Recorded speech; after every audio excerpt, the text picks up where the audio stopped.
చెప్పినటువంటి వాక్యాన్ని కూడా మీరు గమనిస్తే దీనికోసం ప్రధానంగా శ్రీకృష్ణ భగవానుడు ప్రారంభం చేశాడు అంటే క్లైభ్యం మాస్మగమ పార్థ నైతత్వపద్ధతి క్షుద్రం హృదయ దౌర్బల్యం ఫక్త ఉత్తిష్ట పరంతప ఉత్తిష్ట పరంతప లే జాగురూకుడవవు అని చెప్పేసి అక్కడ భగవద్గీతలో కూడా మొట్టమొదట ప్రారంభమయ్యేది కూడా భగవాను యొక్క వాక్కులు ప్రారంభమైన దగ్గర నుంచి ప్రారంభం చేస్తే గనక అదే మొట్టమొదటి మాట. అంటే మనల్ని జాగరూకుల్ని చేయడానికి ప్రయత్నం చేస్తారు మనకు ఋషులు అనేటువంటి వారు. ఉత్తిష్టత జాగ్రత్త ప్రాప్యవరాన్ని బోధత క్షురస్యధారా నిశతా మార్గం దురత్యయ అని చెప్పేసి ఉపనిషత్తు వాక్యాలు కూడా మనకు కనిపిస్తున్నాయి. కాబట్టి మనల్ని జాగృతం చేయాలి. ఎందులో జాగృతం చేయాలి అంటే మన యొక్క సనాతన ధర్మ విజ్ఞానాన్ని అనేకమైనటువంటి పాశ్చాత్య దేశాల దాడుల చేత మనం కోల్పోయినటువంటి విజ్ఞానమునందు మరుగుపడిపోయి ఉన్నాయి మనలో కూడా. ఎవరికి తెలుసో తెలియదు, ఎవరికి తెలియదో తెలియదు. అటువంటి ఒక్క దుస్థితిలో మనం ఉన్నాము. కాబట్టి వాటి యందు మన సనాతన ధర్మ విజ్ఞానమునందు జాగరూకులం అవ్వాలి. మన సనాతన ధర్మం నేర్పబడినటువంటి విలువల యందు జాగరూకులం అవ్వాలి. కాబట్టి ఆ రెండు విషయాల్లో కూడా జాగరూకత కల్పించడం కోసం ఏర్పాటు చేయబడింది అవేక్ భారత్ ఫౌండేషన్. అయితే ఇలా జాగరూకత కలిగితే ఏమవుతుందండి అని మనకు ఒక అవగాహన వస్తుంది. ఎందుకంటే జాగరూకులు అవ్వాలి అంటే మనం చూడండి, ఎప్పుడైనా కానీ ఒక్కొక్క దేశానికి ఒక్కొక్క ప్రత్యేకత అంటూ ఉంటుంది. అంటే ఇప్పుడు జపాన్ దేశం తీసుకున్నాం అనుకోండి, దానికి ఒక టెక్నాలజీ అనేటువంటిది ప్రత్యేకత. ఇప్పుడు అమెరికా దేశానికి ఎకానమీ అనేటువంటిది ప్రత్యేకత. ఇట్లా ఒక్కొక్క దేశానికి కూడా ఒక్కొక్క ప్రత్యేకత ఉంటుంది. కానీ భారతదేశం యొక్క ప్రత్యేకత ఏమిటి అంటే భారతదేశం యొక్క గొప్పతనం అంతా ఎందులో ఉంది అంటే విజ్ఞానంలో ఉంది. అది సనాతన ధర్మ విజ్ఞానంలో మాత్రమే మన భారతదేశం యొక్క ఆవశ్యకత అనేటువంటిది, గొప్పతనం అనేటువంటిది ఉన్నది. అందుకే ఈ దేశము ఎప్పుడు ఇతర దేశాలకు వెళితే ఏదో గొప్పనైనటువంటి ప్రదేశాలు తిరగడానికో లేకపోతే భోగాలు అనుభవించడానికో వెళుతూ ఉంటారు. కానీ ఈ దేశంకి వచ్చినటువంటి వాళ్ళని మీరు గమనించండి, ఆధ్యాత్మిక విజ్ఞానం కోసం వస్తారు. ఈ ఆధ్యాత్మిక శక్తిని తెలుసుకోవడం కోసం వస్తారు. అందుకే మనం ఆ విజ్ఞానం చేతని యొక్క ఇతర దేశాలు అనేటువంటి వారిని ఆకర్షించడం అనేటువంటిది జరగదు. అందుకే మనకు పెద్దలు చెప్తుంటారు, నిత్యానంద సుధానిదే అధికతే సన్నీల మేఘస్తదా మోత్కంఠ ప్రభంజన భరి ఆకర్షితో వర్షతి విజ్ఞానామృతం అద్భుతం నిజమచో దారాభిరారాధితం చేతశ్చాతక చేననావాంఛసి త్రిశక్రాంతోపి సుప్తోసికిం అంటారు. ఇంకా సుప్తావస్థలో ఎందుకుంటారు? విజ్ఞానం అనేటువంటి ఒక అమృతం ఏదైతుందో అది ఈ యొక్క దేశాలన్నిటిని కూడా ఆకర్షిస్తుంది. ఆ ఆకర్షించేటటువంటి ఆ విజ్ఞానాన్ని తెలుసుకో అని చెప్పేసి మనకు పెద్దలైనటువంటి వారు కూడా చెప్తారు. అయితే విజ్ఞానాన్ని నేర్చుకోవడానికి మనం ఏం చెయ్యాలండి? ఆ విజ్ఞానం నేర్చుకొని మనం ఏం చెయ్యాలి అంటే ఈ భారతదేశాన్ని విశ్వగురు స్థానంలో నిలబెట్టడానికి ప్రయత్నం చెయ్యాలి.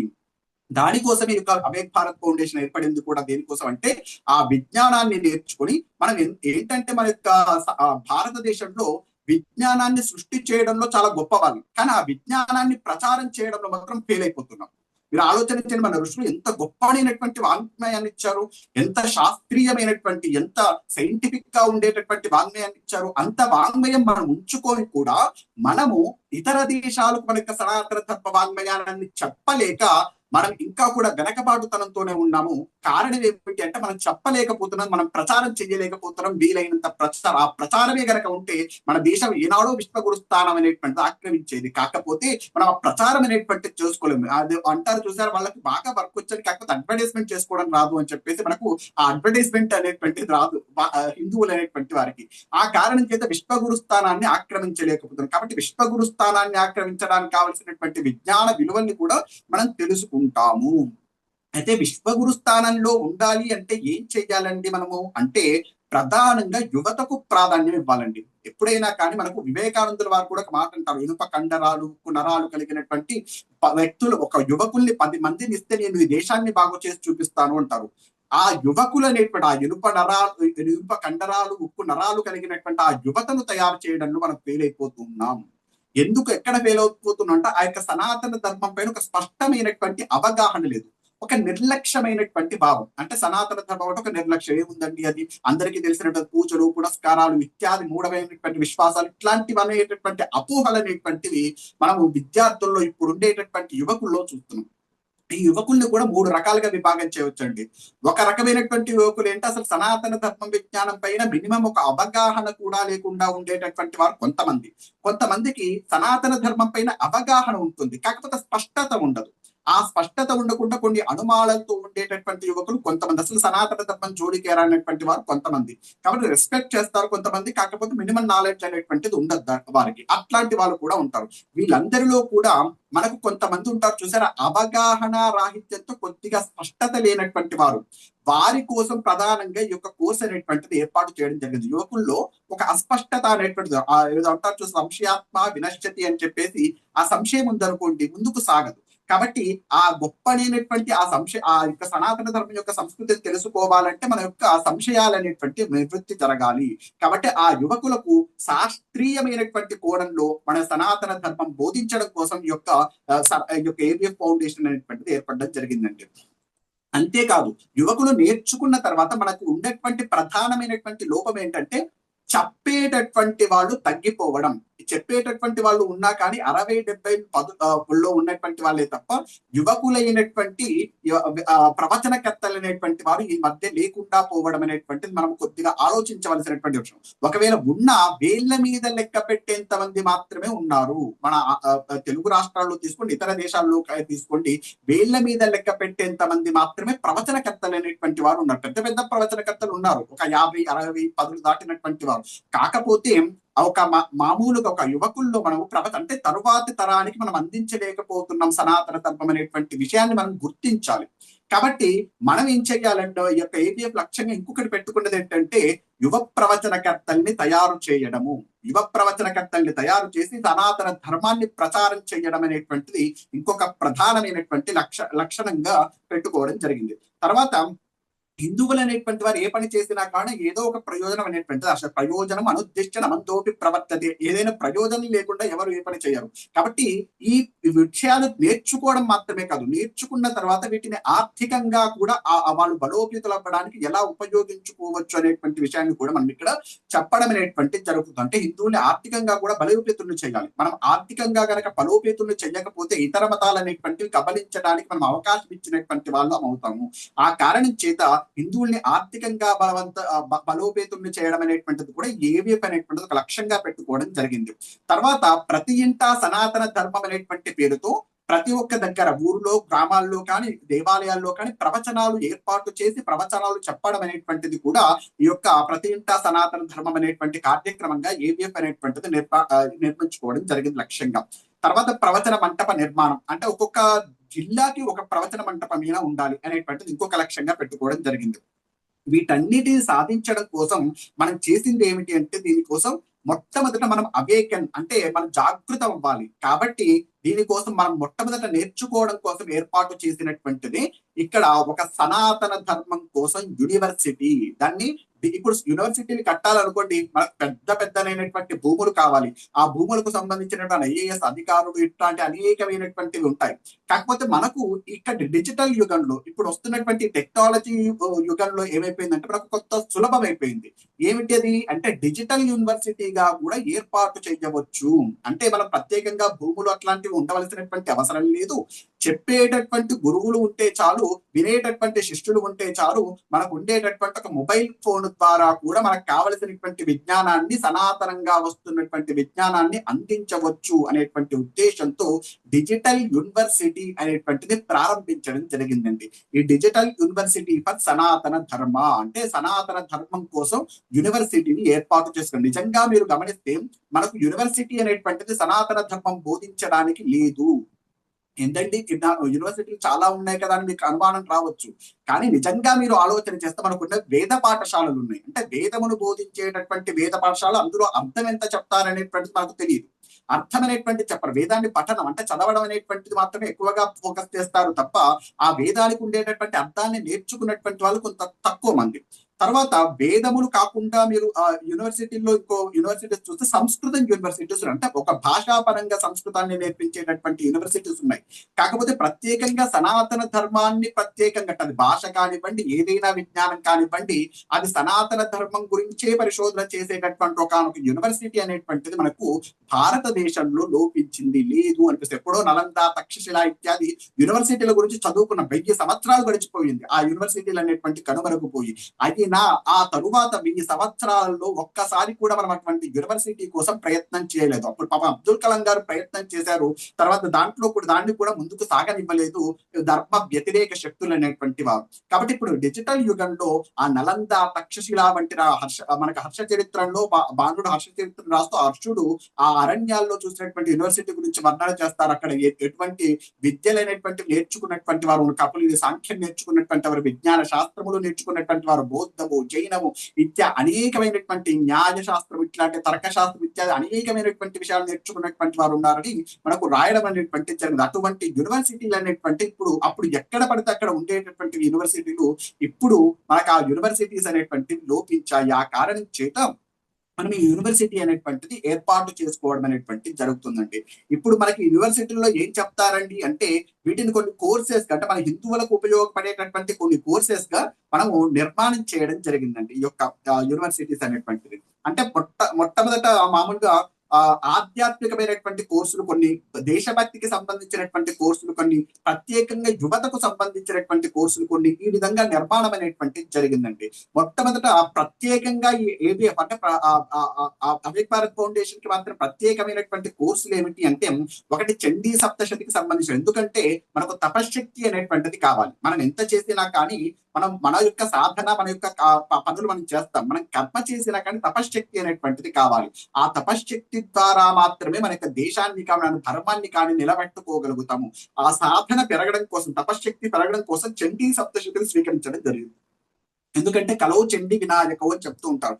కలియుగంలో చండీదేవి వినాయకుడు చాలా త్వరగా అనుగ్రహిస్తారు. ఆ కారణం చేత చండీ సప్తశతి, సౌందర్యలహరి ఇట్లాంటి చాలా గొప్ప గొప్ప శక్తివంతమైనటువంటి గ్రంథాన్ని బోధన చేస్తూ దానితో పాటు భగవద్గీత, వేదాంతపరమైనటువంటి విషయాన్ని చెప్పేటటువంటిది, సుందరకాండ ఇత్యాది విషయాలన్నింటినీ కూడా బోధించడం అనేటువంటి జరుగుతుంది. తర్వాత సంపూర్ణమైనటువంటి వ్యక్తిత్వ వికాసం కోసం యువకుల కోసం ఏర్పాటు చేయబడినటువంటి సంపూర్ణ వ్యక్తిత్వ వికాసం అనేటువంటి టోటల్ పర్సనాలిటీ డెవలప్మెంట్ కోర్స్ అని చెప్పేసి. తర్వాత భారతదేశంలో అనేకమైనటువంటి వైజ్ఞానిక సంపద ఉంది. ఆ వైజ్ఞానిక సంపదను చెప్పేటటువంటి వాళ్ళు లేరు. ఆ తంతు అంటే ఆ పరంపర అనేటువంటిది తెగిపోయింది. ఆ పరంపరను మళ్ళీ మనం పునరుద్ధరించుకోవాలి. అలా పునరుద్ధరించుకున్నప్పుడే దానిపై పరిశోధనలు అనేటువంటి కొత్తమైనటువంటి శాస్త్రీయ విజ్ఞానం భారతీయ దృక్కోణంలో ఆవిష్కరించబడడం అనేటువంటిది జరుగుతుంది. ఆ కారణం చేత భారతీయ వైజ్ఞానిక దృక్కోణం అనేటువంటిది ఇంకొక సబ్జెక్ట్ గా మనం స్వీకరించడం జరిగింది. తర్వాత వేద గణితము, వివాహం చేసుకున్న ఆ వివాహ బంధం యొక్క వైశిష్టమైనటువంటి తెలియక అనేక మంది విడాకుల దాకా కూడా వెళుతూ ఉన్నారు. కాబట్టి ఆ వివాహ వైశిష్టమైనటువంటి తెలియడం కోసం వివాహ వైశిష్టము, తర్వాత దేశభక్తికి సంబంధించినటువంటి కోర్సుల్లో యథార్థ భారతదేశ చరిత్ర, అసలు అర్థశాస్త్రం అంటే ఏమిటి, ఎకానమీ ఎప్పుడు కూడా వ్యవసాయ రంగాన్ని తక్కువ చేయడం అనేది ఎకానమీగా మారిపోయింది. కానీ అలా కాదు, అసలు వ్యవసాయ రంగాన్ని కూడా ఎక్కువ చేస్తూ ఏ విధంగా ఎకానమీ అనేటువంటిది మన అర్థశాస్త్రాల్లో ప్రతిపాదన చేశారనేటువంటి విషయాన్ని మనం అన్ని కూడా చూడడం జరుగుతుంది. ఆ ఎకానమీ తర్వాత భారతీయత, శాస్త్రీయత అనేటువంటి కోర్సు, తర్వాత భారత సమాజం అనేటువంటి సోషియాలజీ అనేటువంటిది, ఇలా అనేకమైనటువంటి కోర్సులు. తర్వాత ఇవి కాకుండా ఆధ్యాత్మిక కోర్సులుగా కూడా నిత్య పూజా విధానం అనేటువంటిది, షోడశ సంస్కారాలు, రామాయణం, భాగవతం, పురాణ విజ్ఞానం, ఇవన్నీ కూడా మనము ఒక కోర్సెస్ రూపంలో తీసుకొని రావడం అనేటువంటిది జరుగుతుంది డిజిటల్ యూనివర్సిటీ అనేటువంటి సంస్థ తరపున.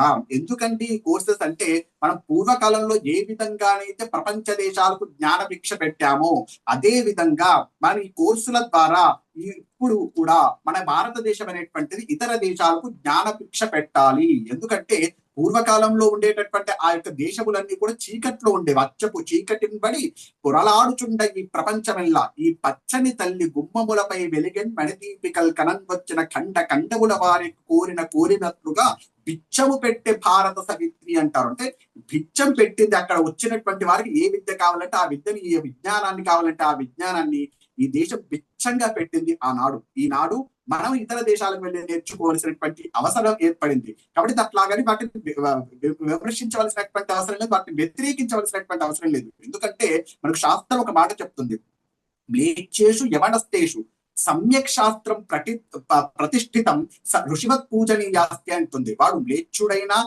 వేరే వాడు ఎవరైనా కానీ సమ్యక్ శాస్త్రం, మంచి శాస్త్రాన్ని గనక ప్రతిష్టాపన చేస్తే వాళ్ళందరినీ కూడా ఋషివలే పూజించాలి అని చెప్పేసి మనకు శాస్త్రం చెప్తుంది. కాబట్టి ఇట్లా వాళ్ళందరూ చేసినటువంటి విజ్ఞానాన్ని స్వీకరిస్తూనే మన భారతీయ విజ్ఞానాన్ని కూడా ప్రపంచ దేశాలకు అందించవలసినటువంటి బాధ్యత భారతీయులందరి మీద ఉంది. భారతీయుల్లో కూడా ప్రధానంగా సనాతన ధర్మ అవలంబికులమైనటువంటి హిందువులందరిపైన కూడా ఉంది. ఆ పరంపర అనేటువంటి దిగిపోయింది. ఆ పరంపరను మళ్ళీ పునరుద్ధరించడానికి ఏర్పడినటువంటివి యొక్క డిజిటల్ యూనివర్సిటీ ఫర్ సనాతన ధర్మ. ఇందులో ఏర్పడినటువంటి అనేక కోర్సులు. ఇందులో ప్రత్యేకమైనటువంటి కోర్సులు అనేటువంటి చెప్పాను చూసారా, ఆ ప్రత్యేకమైనటువంటి కోర్సుల్లో చెప్పబడినటువంటి ఒకనొక కోర్సే ఇప్పుడు మనం చెప్పుకోబోయేటటువంటి హిందూ ధర్మ కోర్స్, లేకపోతే దీన్ని సంపూర్ణ సనాతన ధర్మ కోర్స్ అనేటువంటి కోర్సుగా మనం ఏర్పాటు చేయడం అనేటువంటి జరిగింది. ఇది సంపూర్ణ సనాతన ధర్మ కోర్స్ అంటే సనాతన ధర్మం పైన పరిపూర్ణమైనటువంటి అవగాహన అనేటువంటిది మీకు ఏర్పాటు చేయడం రావడం కోసం ఏర్పాటు చేసినటువంటి కోర్స్ ఇది. సంపూర్ణ పూర్ణమిదం పూర్ణాత్ పూర్ణముదచ్యతే అని చెప్తారు కదా శాంతి మంత్రంలో. అలా పరిపూర్ణమైనటువంటి వ్యక్తిగా అంటే పరిపూర్ణమైనటువంటి సనాతన ధర్మం గురించి తెలిసినటువంటి వ్యక్తిగా మనం పరిణతి చెందాలి అంటే మనకు ఈ యొక్క కోర్స్ అనేటువంటిది ఏర్పాటు చేయడం అనేటువంటి జరిగింది. ఇది చాలా బేసిక్ కోర్స్ అండి. బేసిక్ కోర్స్ అంటే ఏంటి అంటే మనకు గ్రంథములపైన అవగాహన, దేవుడు అంటే ఏమిటి, ఇట్లాంటి అనేకమైనటువంటి విషయముల అన్నిటిపైన ప్రాథమికమైనటువంటి అవగాహన ఏర్పాటు చేయడం అనేటువంటి జరుగుతుంది ఈ యొక్క కోర్స్ ద్వారా. మనకు ఉండేటటువంటి అస్పష్టతలన్నీ తొలగిపోయి ఏ పుస్తకాన్ని ఏ విధంగా ఎలా చదవాలి అనేటువంటి అనేకమైనటువంటి పుస్తకముల యొక్క ఆహారం యొక్క కోర్సు. ఒక పుస్తకం కాదు, కొన్ని వందల పుస్తకాలు అనేటువంటి ఇక్కడ చర్చ చేయబడతాయి. మీరు చూస్తారు, మీ కోర్సులో మీకు ఎంటర్ అయిన తర్వాత మీకు అర్థమవుతుంది ఎన్ని పుస్తకాలు అనేటువంటి మనం చర్చ చేస్తాం, ఎన్ని పుస్తకాలను మనం అక్కడ డిస్కస్ చేస్తాం అనేటువంటి. కాబట్టి ఇది ఒక మౌలికమైనటువంటి కోర్సుగా చెప్పడం అనేటువంటి జరిగింది. ఈ కోర్సు తీసుకున్నటువంటి వాళ్ళు మాత్రమే ఇతర విషయాన్ని అర్థం చేసుకోలేదు. ఏబిఎఫ్ అనేటువంటిది ఇంకోటి కోర్సెస్ అనేటువంటిది లాంచ్ చేసినప్పుడు, ఇంకో కోర్స్ అనేటువంటిది ఏర్పాటు చేసినప్పుడు ఈ ఒక్క కోర్స్ మీద అవగాహన ఉందనుకోండి, ఇందులో చెప్పబడినటువంటి విజ్ఞానానికి కొనసాగింపు. ఇప్పుడు స్పెషలైజేషన్ అనేటువంటిది ఉంటుంది. ఇదేంటంటే ఒక డిగ్రీ లెవెల్ అన్నట్టు. డిగ్రీ చేసిన తర్వాత ఒక స్పెషలైజ్ చేస్తాడు, ఎంఏ మాస్టర్స్ చేస్తారు కదా, అలా మాస్టర్స్ గా ఇంకొక సబ్జెక్ట్స్ అనేటువంటి ఇందులో చెప్పబడినటువంటి ఒక్కొక్క సబ్జెక్ట్ కూడా మాస్టర్ గా స్వీకరించి చెప్పడం అనేటువంటి జరుగుతుంది. విజ్ఞాన శాస్త్రం ఉంది, ఆ విజ్ఞాన శాస్త్రం పైన మాస్టర్స్, తర్వాత ఎకానమీ ఉంది, అర్థశాస్త్రం పైన మాస్టర్స్ చేయడం. అంటే వీటన్నిటి మీద కూడా ఒక మాస్టర్స్ లెవెల్లో ఉండేటటువంటి అంత విజ్ఞానం ఉందా మన దగ్గర ఆశ్చర్యపడాల్సిన అవసరం లేదు. మన వాంగ్మయం అనేటువంటి చాలా గొప్పడైనటువంటి వాంగ్మయం. ఎంతెంత వాంగ్మయాన్ని మనం కోల్పోతున్నాం, అవన్నీ కూడా అలంకారప్రాయంగా గ్రంథాలయాల్లో ఉన్నాయి. ఇప్పుడు వాటన్నిటికి కూడా బూచు తెలిపి మన మెదడులోకి ఎక్కించుకోవాల్సినటువంటి అవసరం ఉంది. అవి ప్రపంచ దేశాలందరికీ కూడా చెప్పి ఎవరికి ఏది ఇంట్రెస్ట్ ఉంటే ఆ సబ్జెక్ట్ అన్ని నేర్చుకోవాలని ప్రయత్నం చేయొద్దు. ఏ సబ్జెక్ట్ ఏదంటే ఓవరాల్ వ్యూస్ ఇవ్వడం అనేటువంటి జరుగుతుంది. ఆ తర్వాత స్పెషలైజ్డ్ సబ్జెక్ట్ ఏంటి అనేటువంటిది మీరు తర్వాత నిర్ణయం చేసుకుంటారు ఈ యొక్క కోర్స్ అయిపోయిన తర్వాత. ఇది మౌలికమైనటువంటి బేసిక్ కోర్స్. ఎప్పుడైతే ఈ కోర్స్ మీరు తీసుకున్నారో అప్పుడు మీరు అవేక్ భారత్ ఫౌండేషన్ లో మెంబర్ గా అవ్వడం అనేటువంటి జరుగుతుందండి.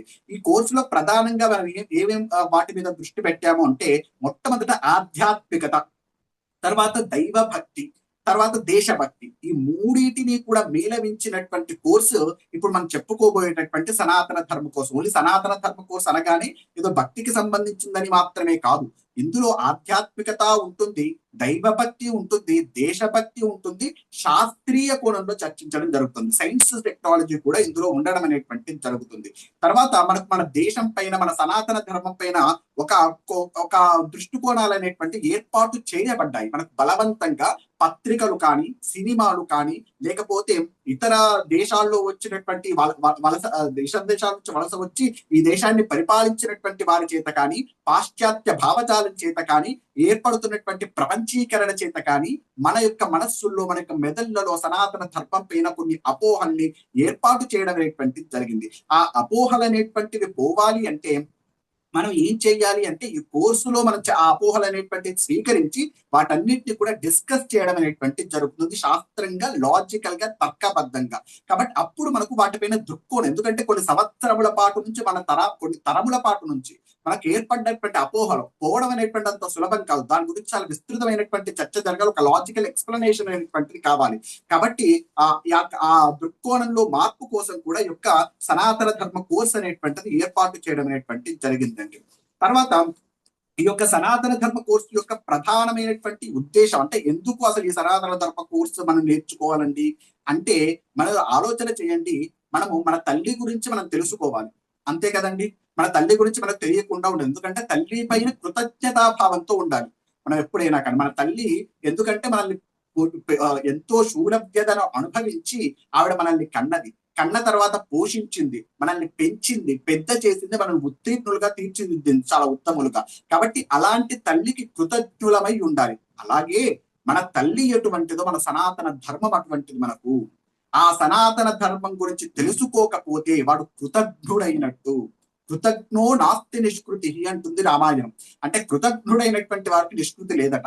కాబట్టి సనాతన ధర్మం గురించి తెలుసుకోకపోవడం కూడా మన తల్లిని గురించి తెలుసుకోకపోవడం, మన తల్లిని గురించి మనకు, అంటే తల్లిని విడిచి నువ్వు ఎన్ని చదివినా వృధా అవుతుంది. మన సనాతన ధర్మం గురించి మనకు తెలియకుండా మీరు ఎన్ని పుస్తకాలు చదవండి, మీకు స్పష్టమైనటువంటి అవగాహన రాదు.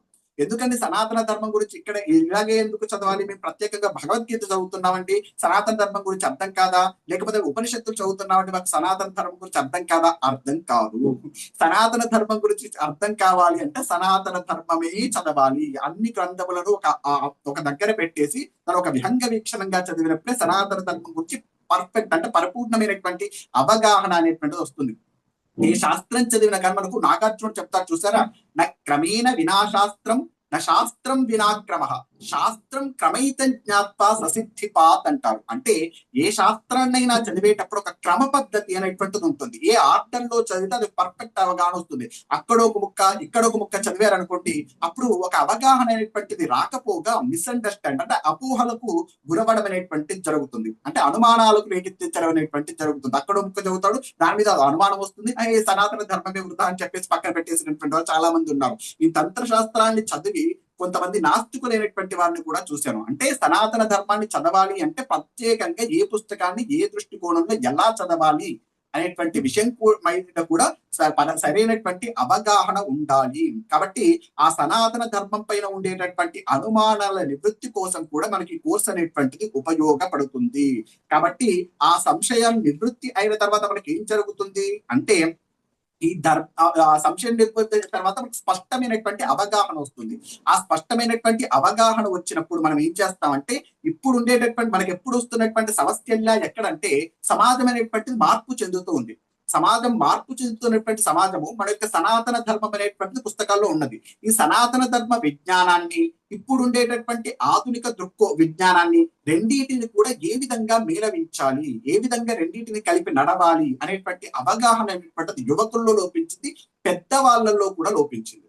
కాబట్టి మనం ఇప్పుడు చేస్తున్నటువంటిది ఏంటంటే, ఎప్పుడైతే మీకు ఈ సనాతన ధర్మం గురించి అవగాహన అర్థమైందో, ఇది ఆధునికతను వ్యతిరేకించేటటువంటిది కాదు, ఆధునికతను సమాజాన్ని కూడా కలుపుకొని పోయేటటువంటిది అనేటువంటి విషయం అనేటువంటి ఒక స్పష్టమైనటువంటి అవగాహనకు వస్తుంది. అలా వచ్చినప్పుడు సనాతన ధర్మాన్ని ఎట్లా పాటించాలి, ఆధునికమైనటువంటి పోకడలను ఏ విధంగా పాటించాలి అనేటువంటి విషయం పైన మీకు స్పష్టమైనటువంటి అవగాహన అనేటువంటిది యొక్క కోర్సు ద్వారా ఇవ్వడం అనేటువంటిది జరుగుతుందండి. అంతేకాదు, ఈ సనాతన ధర్మ విజ్ఞానం ఇంతవరకే కాకుండా మనకు మత మార్పిడి అనేటువంటిది ఒక అతిపెద్ద సమస్యగా ఉంది. గుర్తించటం లేదు కానీ, మనకు తెలిసి కూడా మౌనంగా ఉన్నాము కానీ, నిజానికి ఆ మత మార్పుడు అనేటువంటి అతిపెద్ద సమస్యగా ఇప్పుడు భారతదేశంలో పరిగణించడం అనేటువంటి జరిగింది. ఆ మత మార్పిడికి కారణాలు ఏమిటి అంటే, నిజంగా ఇతరుల పట్ల నుంచి చూస్తేనో అనేకమైనటువంటి కారణాలు ఉన్నాయి. అంటే ఇతరులు క్రైస్తవులైనటువంటి వారు ఆశ చూపెట్టడం, ఇట్లాంటి అనేకమైనటువంటి కారణాలు పక్కన పెట్టేయండి. కానీ మన తరపు నుంచి ఉన్నటువంటి కారణాలు ఏంటి అంటే, రెండు ప్రధానమైనటువంటి కారణాలు. ఒకటి, సనాతన ధర్మం పైన అవగాహన అనేటువంటిది లేకపోవడం. మన హిందూ ధర్మం పైన మనకు అవగాహన లేదు. అవగాహన లేనటువంటి కారణం చేత ఆ అవగాహన ఉన్నదనుకుంటే అదే రక్షణ కవచంగా నిలబడుతుంది. వాడు ఎన్ని చెప్పినా కానీ నా ధర్మం పైన నాకు అవగాహన ఉన్నప్పుడు ఇది గట్టిది, ఇది శాస్త్రీయమైనటువంటిది, ఇది ఎంతో లాజికల్ గా తర్కబద్ధమైనటువంటిది అనేటువంటి విశ్వాసం నీకు ఉన్నప్పుడు ఇతర మతములు వచ్చి నిన్ను ఏ విధంగా చెరకగలుగుతారు, నీ దగ్గరికి ఎలా మాట్లాడగలుగుతారు అంటే, ఆ అవగాహన రాహిత్యమైనటువంటిది ప్రధానమైనటువంటిది. ఇక రెండవది ఏమిటి అంటే, ఎవరికైతే సనాతన ధర్మ విజ్ఞానం గురించి తెలుసో ఆ మత నాయకులు అనేటువంటి వారు, అంటే ఈ సనాతనం గురించి తెలిసినటువంటి విజ్ఞానవంతులైనటువంటి వారు సామాన్యుల జనాల దగ్గరికి వెళ్ళి వాటి గురించి ప్రచారం చేయలేకపోవడం అనేటువంటిది రెండు. ఈ రెండు కారణాలు, ఎందుకంటే తెలిసినటువంటి వారుగా ఉన్నారు, ఎక్కడో ఒక దగ్గర ప్రవచనాలు చెప్పేసుకుంటున్నారు, వెళ్ళిపోతున్నారు తప్ప సామాన్యుల దగ్గరికి ఆ సనాతన ధర్మం అనేటువంటిది చేరటం లేదు, ఆ విజ్ఞానం అనేటువంటిది. ఆ కారణం చేత మత మార్పులు అనేటువంటివి జరుగుతున్నాయి. కాబట్టి మత మార్పిడుల నుంచి రక్షణ కలగాలి అన్న ఎంత శాస్త్రీయమైనటువంటి ధర్మంలో మనం ఉన్నాం. గుండెల మీద చెయ్యి వేసుకొని ఇందులో నేను ఉన్నందుకు గర్విస్తున్నాను నువ్వు చెప్పాలంటే మొట్టమొదటి నీకు దానిపైన ఆత్మవిశ్వాసం అనేటువంటిది ఉండాలి. సనాతన ధర్మం గురించిన అవగాహన అనేటువంటిది ఉండాలి. దానికోసం ఈ యొక్క కోర్స్ అనేటువంటిది ఏర్పాటు చేయడం అనేటువంటిది జరిగింది. అందున పురోహితులు అనేటువంటి వారికి చాలా ప్రత్యేకంగా ఖచ్చితంగా తెలుసుకోవలసినటువంటి కోర్స్ అండి ఇది. అంతేకాదు, ఎందుకంటే అర్చకస్య తపోయోగా బింబస్యాతిశయన అంటే అర్చకుడి యొక్క తపస్సు యొక్క శక్తి అనేటువంటిది ఆ యొక్క విగ్రహంలో మూర్తిత్వాన్ని ఆపాదిస్తుంది. ఆ కారణం చేత ఈ అర్చకులైనటువంటి వారు ఖచ్చితంగా తెలుసుకోవలసినటువంటి కోర్సు. తర్వాత ప్రవచనకర్తలుగా తయారవ్వాలన్న ఈ కోర్సు అనేటువంటి ఖచ్చితంగా తెలుసుకోవాలి. అనేకమైనటువంటి విషయాన్ని ఈ యొక్క కోర్సులో జోడించాలనేటువంటి జరిగిందండి. అంతేకాకుండా మనం ఒక ఋషి రుణం అనేటువంటిది ఉండిపోతుంది. మనకు 3 రుణాలు అనేటువంటి పుట్టుకతో ఉంటాయి. పితృ రుణము అని చెప్పేసి అంటాం. ఆ పితృ రుణము తీరాలి అన్నా, ఋషి రుణం తీరాలి అన్నా, దైవ రుణం తీరాలి అన్నా మనము ఈ కోర్సులో ఉండేటటువంటి సనాతన ధర్మం గురించి తెలుసుకో. ఎందుకంటే అంటారేమో ఋషి రుణము అనేటువంటిది ఎలా ఉంటుంది అంటే వారు ఎంతో కష్టపడలేదు. నిజానికి వాళ్ళు ఏది కూడా స్వార్థం లేదు. 11 రూపాయల సంభావనల కోసం వాళ్ళు ఏదో కష్టపడలేదు. వాళ్ళు కష్టపడ్డదల్లా ఏంటంటే ఈ విజ్ఞానాన్ని ప్రజలకు అందించాలి. ఆప్యం ప్రవత్తే అఖిల దుఃఖ బాధం అని కోరుకున్నారు వాళ్ళు. అంటే ఇతరులకు ఉండేటటువంటి దుఃఖాన్ని నాకు ప్రసాదించి వారికి సుఖాన్ని ప్రసాదించమని అని వాళ్ళు కోరుకున్నారు ఋషులు అనేటువంటి. అంటే అంత త్యాగశీల తీర త్యక్తేన భుంజిత అని చెప్పేసి అంత్య త్యాగశీలంతో బ్రతికారు ఋషులు అనేటువంటి వారు. వారు మనకు అనేకమైనటువంటి గ్రంథాలని రాసి మనల్ని ఉద్ధరించడానికి ఇస్తే ఆ గ్రంథాలన్నిటిని కూడా గ్రంథాలయాల్లో ఏదో బూజులు పట్టేటట్టుగా అలంకారప్రాయంగా పెట్టాను తప్ప వాటిని చదవడం అనేటువంటిది మరిచిపోయాము. అంటే ఋషురుణంలో అందరూ ఉండిపోయారు. భారతీయులందరూ కూడా ఋషురుణంలో ఉండిపోయారు. కాబట్టి ఆ ఋషురుణం నుంచి విముక్తులం అవ్వాలంటే ఖచ్చితంగా ఈ విజ్ఞానం అనేటువంటిది తెలుసుకోవాలి. వాళ్ళు ఏ పుస్తకాలు రాశారు కనీసం పేర్లైనా తెలుసుకోవాలి, కొన్ని పేర్లైనా. కాబట్టి అటువంటి వాటి కోసం, తర్వాత జిజ్ఞాసులైనటువంటి వారి కోసం కూడా ఈ కోర్సు, తర్వాత ఎంత గొప్ప ధర్మంలో ఉన్నటువంటి ఆత్మవిశ్వాసం ఈ దేశాన్ని కొత్త కోణంలో చూడడానికి మన యొక్క కోర్సులు అనేటువంటి తీసుకోవడం అనేటువంటి జరుగుతుందండి. అయితే ఈ కోర్సు నిర్మాణం చేయడానికి ప్రేరణగా నిలిచినటువంటి అంశాలు ఏమిటి అని కనుక చూస్తే, ఈ కోర్సును నిర్మాణం చేయడానికి ప్రేరణగా ఏమి నుంచి అంటే ఇప్పుడు చూడండి మనకు 3 విషయాలు ఉంటాయండి ఎప్పుడు కూడా. ఒకటి హిందుత్వము అంటాం, రెండవది హిందువులు అంటాం, మూడవది హిందూ దేశము. హిందుత్వము, హిందువులు, హిందూ దేశం, ఈ 3 కూడా ఒకదానికి ఇంకొకటి విడదీయరాని సంబంధం కలిగినటువంటివి. మీరు ఆలోచన చేయండి. ఈ 3 కూడా ఒకదానికి ఇంకో దాని మీద ఆధారపడి ఉంటాయి. ఈ 3 ఏ ఒక్కదానికి విఘాతం కలిగినా మిగతా 2 నశిస్తాయి. అంటే ఏ ఒక్కదానికి విఘాతం కలిగిన మిగతా 2 కూడా నశించడం అనేటువంటి జరుగుతుంది. అయితే ఇప్పుడు ఈ దేశాన్ని ఆక్రమించాలని ఎప్పుడైనా కానీ సామ్రాజ్యవాదం అనేటువంటిది ప్రతిసారి కూడా నడుస్తూనే ఉంటుంది. సామ్రాజ్యవాద దృష్టికోణంలో విదేశాలు అనేటువంటి ఎప్పుడూ ప్రయత్నం చేస్తూనే ఉంటాయి. కాకపోతే సామ్రాజ్యవాదం అనేటువంటి కొత్త కోణాలు స్వీకరించడం అనేటువంటిది జరుగుతుంది. అయితే ఇప్పుడు ఉండేటటువంటి ఐక్యరాజ్య సమితి ఇత్యాదివి ఎప్పుడైతే ఏర్పడ్డాయో అప్పుడు ఏ దేశాన్ని కూడా డైరెక్ట్ గా అటాక్ చేయడానికి వీలు లేకుండా పోయింది. ఎందుకంటే శాంతి ఒప్పందం ఇత్యాది ఉన్నాయి కాబట్టి ఏది కూడా డైరెక్ట్ గా అటాక్ చేయకుండా వేరే ఒక ఆలంబనాన్ని, అంటే మతము ఇత్యాది విషయాల ఆలంబనాన్ని తీసుకొని మన పైన సాంస్కృతికమైనటువంటి దాడికి అనేటువంటిది చేయడం అనేటువంటిది జరుగుతుంది. అంటే ఇప్పుడు చూడండి, డైరెక్ట్ గా హిందువులు అనేటువంటి వారిని డైరెక్ట్ గా ఏమి చేయలేకపోతున్నారు. హిందూ దేశాన్ని పైన యుద్ధానికి రాలేకపోతున్నారు. ఇప్పుడు మనం ఏం చేస్తున్నారు అంటే హిందుత్వం అనేటువంటి దాని మీద అటాక్ చేస్తున్నారు. ఆ హిందుత్వం అంటే సనాతన ధర్మం పైన అటాక్ చేశారు అనుకోండి, ఆ సనాతన ధర్మం క్షీణిస్తే మనకు ఆటోమేటిక్ గా మిగతావన్నీ కూడా హిందూ దేశం అనేటువంటి తనదైపోతుంది. తర్వాత హిందువులు అనేటువంటి వారు వాళ్ళు అయిపోతారని చెప్పేసి విపరీతంగా ప్రయత్నం చేస్తున్నారు. ఇప్పుడు హిందువుల మీద ఫోకస్ పెట్టేంత క్రైస్తవులందరూ కూడా హిందువుల్ని ఏ విధంగా క్రైస్తవ్యంలోకి తీసుకుని రావాలని మత మార్పిడి రాజకీయాలు అనేటువంటి చేసేదంతా కూడా ఆ హిందువుల్ని తీసుకువెళ్ళడానికి వాళ్ళు ప్రయత్నం చేస్తున్నారు. ఈ దేశాన్ని ఆక్రమించడానికి ప్రయత్నం చేస్తున్నట్టు వాళ్ళు ఇంకొక మతం వారేంటంటే ముస్లిం వాళ్ళు, మహమ్మదీయ మతంలో వాళ్ళంతా కూడా ఈ దేశంలో ఉండేటటువంటి భూభాగాన్ని వక్ఫ్ బోర్డులు అంటారు. ఏ పేరు చెప్పే వక్ఫ్ బోర్డులు చెప్పి ఇప్పుడు అరణ్యాల్లో కూడా మీరు చూడండి, ఇప్పుడు అడవుల్లో ఉంటాయి. అడవుల్లో ఉండేటటువంటి కొన్ని భూముల పైన కూడా ముస్లింలు అనేటువంటి వారు ఆక్యుపై చేశారు. నేను చూసి ఆశ్చర్యపోయాను. అంటే నిదానంగా ఏం చేస్తున్నారంటే ఇక్కడ ఉండేటటువంటి భూములు అనేటువంటివి ఆక్యుపై చేస్తున్నారు. భూములు అనేటువంటివి ఆక్యుపై చేయడము వీళ్ళ పని అయితే, మనుషుల్ని ఆక్యుపై చేయడము క్రైస్తవుల పని అయిపోయింది. ఈ విధంగా ఈ 2 దేశాల వాళ్ళు కూడా, అంటే 2 మతాల వాళ్ళు కూడా హిందువుల్ని హిందూ దేశాన్ని నిదానంగా ఆక్యుపై చేస్తున్నారు. దానివల్ల హిందుత్వం అనే ఒకడేమో మతం కోసం చేస్తారు, ఒకడేమో సామ్రాజ్యవాదం కోసం చేస్తారు. క్రైస్తవులు సామ్రాజ్యవాదం కోసం మతాన్ని భూతంగా వాడుకుంటారు. ఇక్కడ హిందూ దేశం వీళ్ళు ముస్లింలు వచ్చేసరికి మతం కోసం సామ్రాజ్యవాదాన్ని భూతంగా వాడుకుంటారు. మొత్తానికి ఇద్దరు కూడా చేస్తున్నటువంటి పని ఏంటంటే నిదానంగా హిందువుల్ని, హిందూ దేశాన్ని నిదానంగా మనం లేకుండా చేయడం అనేటువంటి జరుగుతుంది.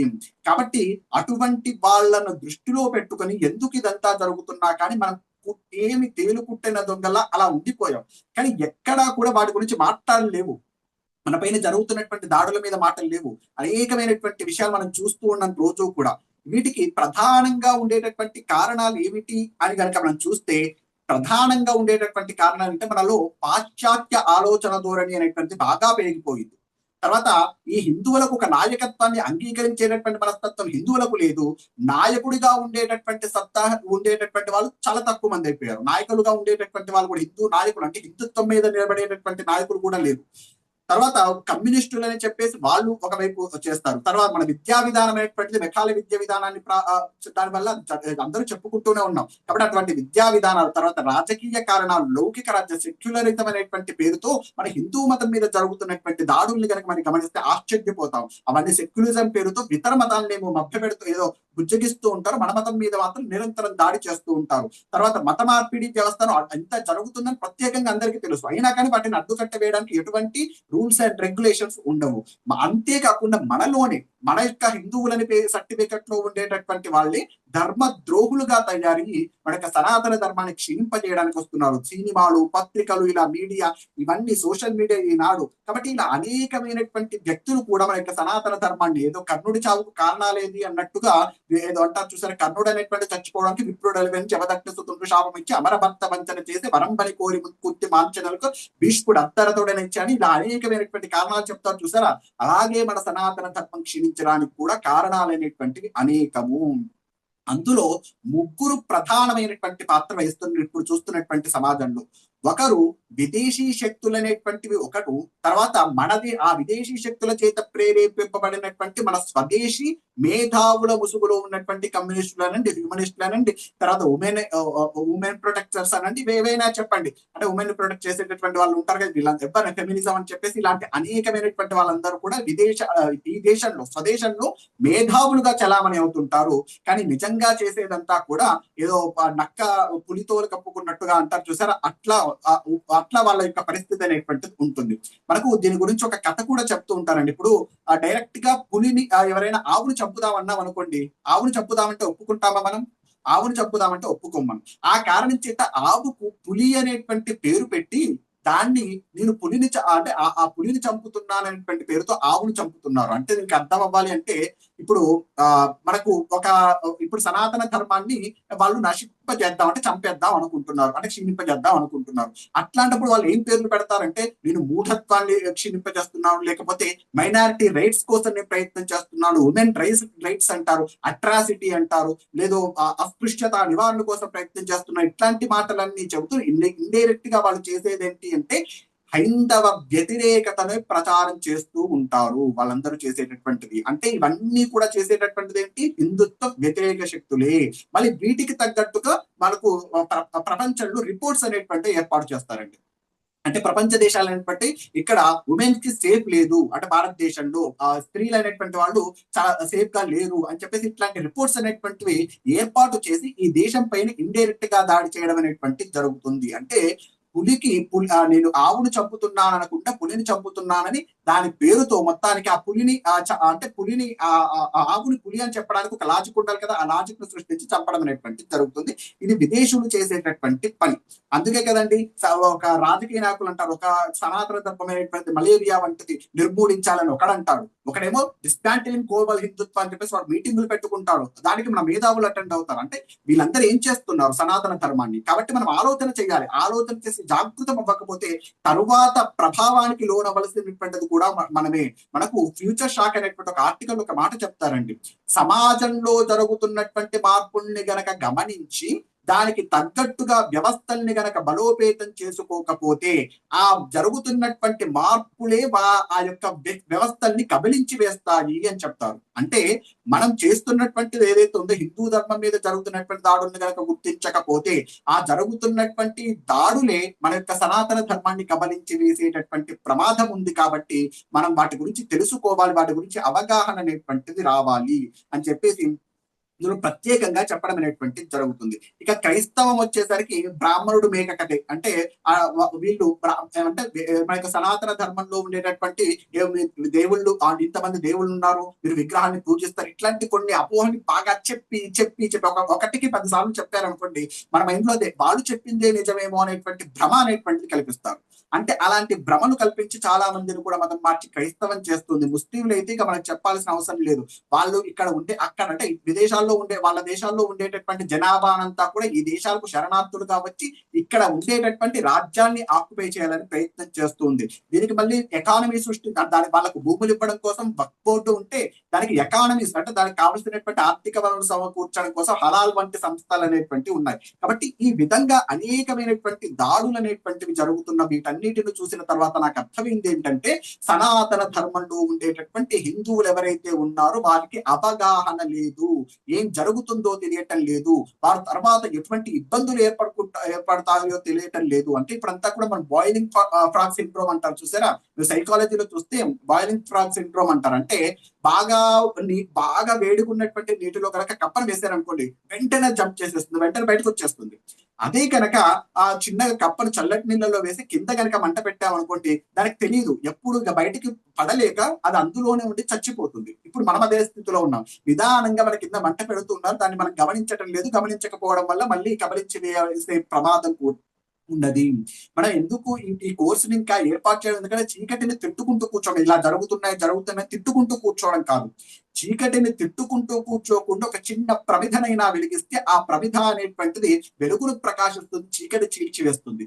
ఆ ప్రమిదనగా మనం ఏర్పడాలి అనేటువంటి దాన్ని లక్ష్యంగా చేసుకుని మన యొక్క సనాతన ధర్మ కోర్సు అనేటువంటిది ఏర్పాటు చేయడం జరిగింది. ఎందుకంటే మనకు మౌనంగా ఉన్నన్ని రోజులు మన మీద దాడులు జరుగుతూనే ఉంటాయండి. అందుకే మనకు అనిబిసెంట్ ఒక మాట అంటుంది, ఎప్పుడైనా కానీ ఒక దేశానికి ప్రమాదము ఒక దుర్మార్గుని యొక్క దుర్మార్గత్వం వల్ల ఈ దేశానికి ప్రమాదం లేదు. కానీ మంచివాడు గనక మౌనంగా ఉన్నాడా, ఆ మంచివాడి యొక్క మౌనం అనేటువంటిది యొక్క దేశాన్ని కబలించి వేసేస్తుంది అంటారు. కాబట్టి అటువంటి సనాతన ధర్మం గురించి తెలుసుకోవని మన యొక్క వాయిస్ రేస్ చేయాలి. సనాతన ధర్మం అంటే మీరు అనుకున్నట్టుగా కాదు, ఇది సనాతన ధర్మము అని గర్వంగా చెప్పగలిగేటటువంటి ఆత్మవిశ్వాసాన్ని ప్రతి ఒక్క హిందువుల్లో ఏర్పాటు చేయాలనేటువంటి సంకల్పంతో ఏర్పాటు చేయబడింది ఈ యొక్క సనాతన ధర్మ కోర్సు. దీని మీద ఎన్ని వ్యతిరేక శక్తులు ఇప్పుడు నేను చెప్పానా, ఇప్పుడు నా యొక్క కామెంట్స్ బాక్స్ లో చూడండి, ఇప్పుడు నేను చేసినటువంటి ఇన్స్టాగ్రామ్ లో, ఆ ఫేస్బుక్ లలో అడ్వర్టైజ్మెంట్ లో చేసినటువంటి దాంట్లో మీరు కామెంట్ బాక్స్ లో చూడండి, ఒక హిందువు కంటే కూడా ఎక్కువగా ఇతర మతస్థులు, తర్వాత ఇతర కమ్యూనిస్ట్ భావజాలు, నాస్తిక భావజాలు, బౌద్ధ భావజాలు కలిగినటువంటి వారు ఎటువంటి కామెంట్స్ చేశారో చూడండి. అంటే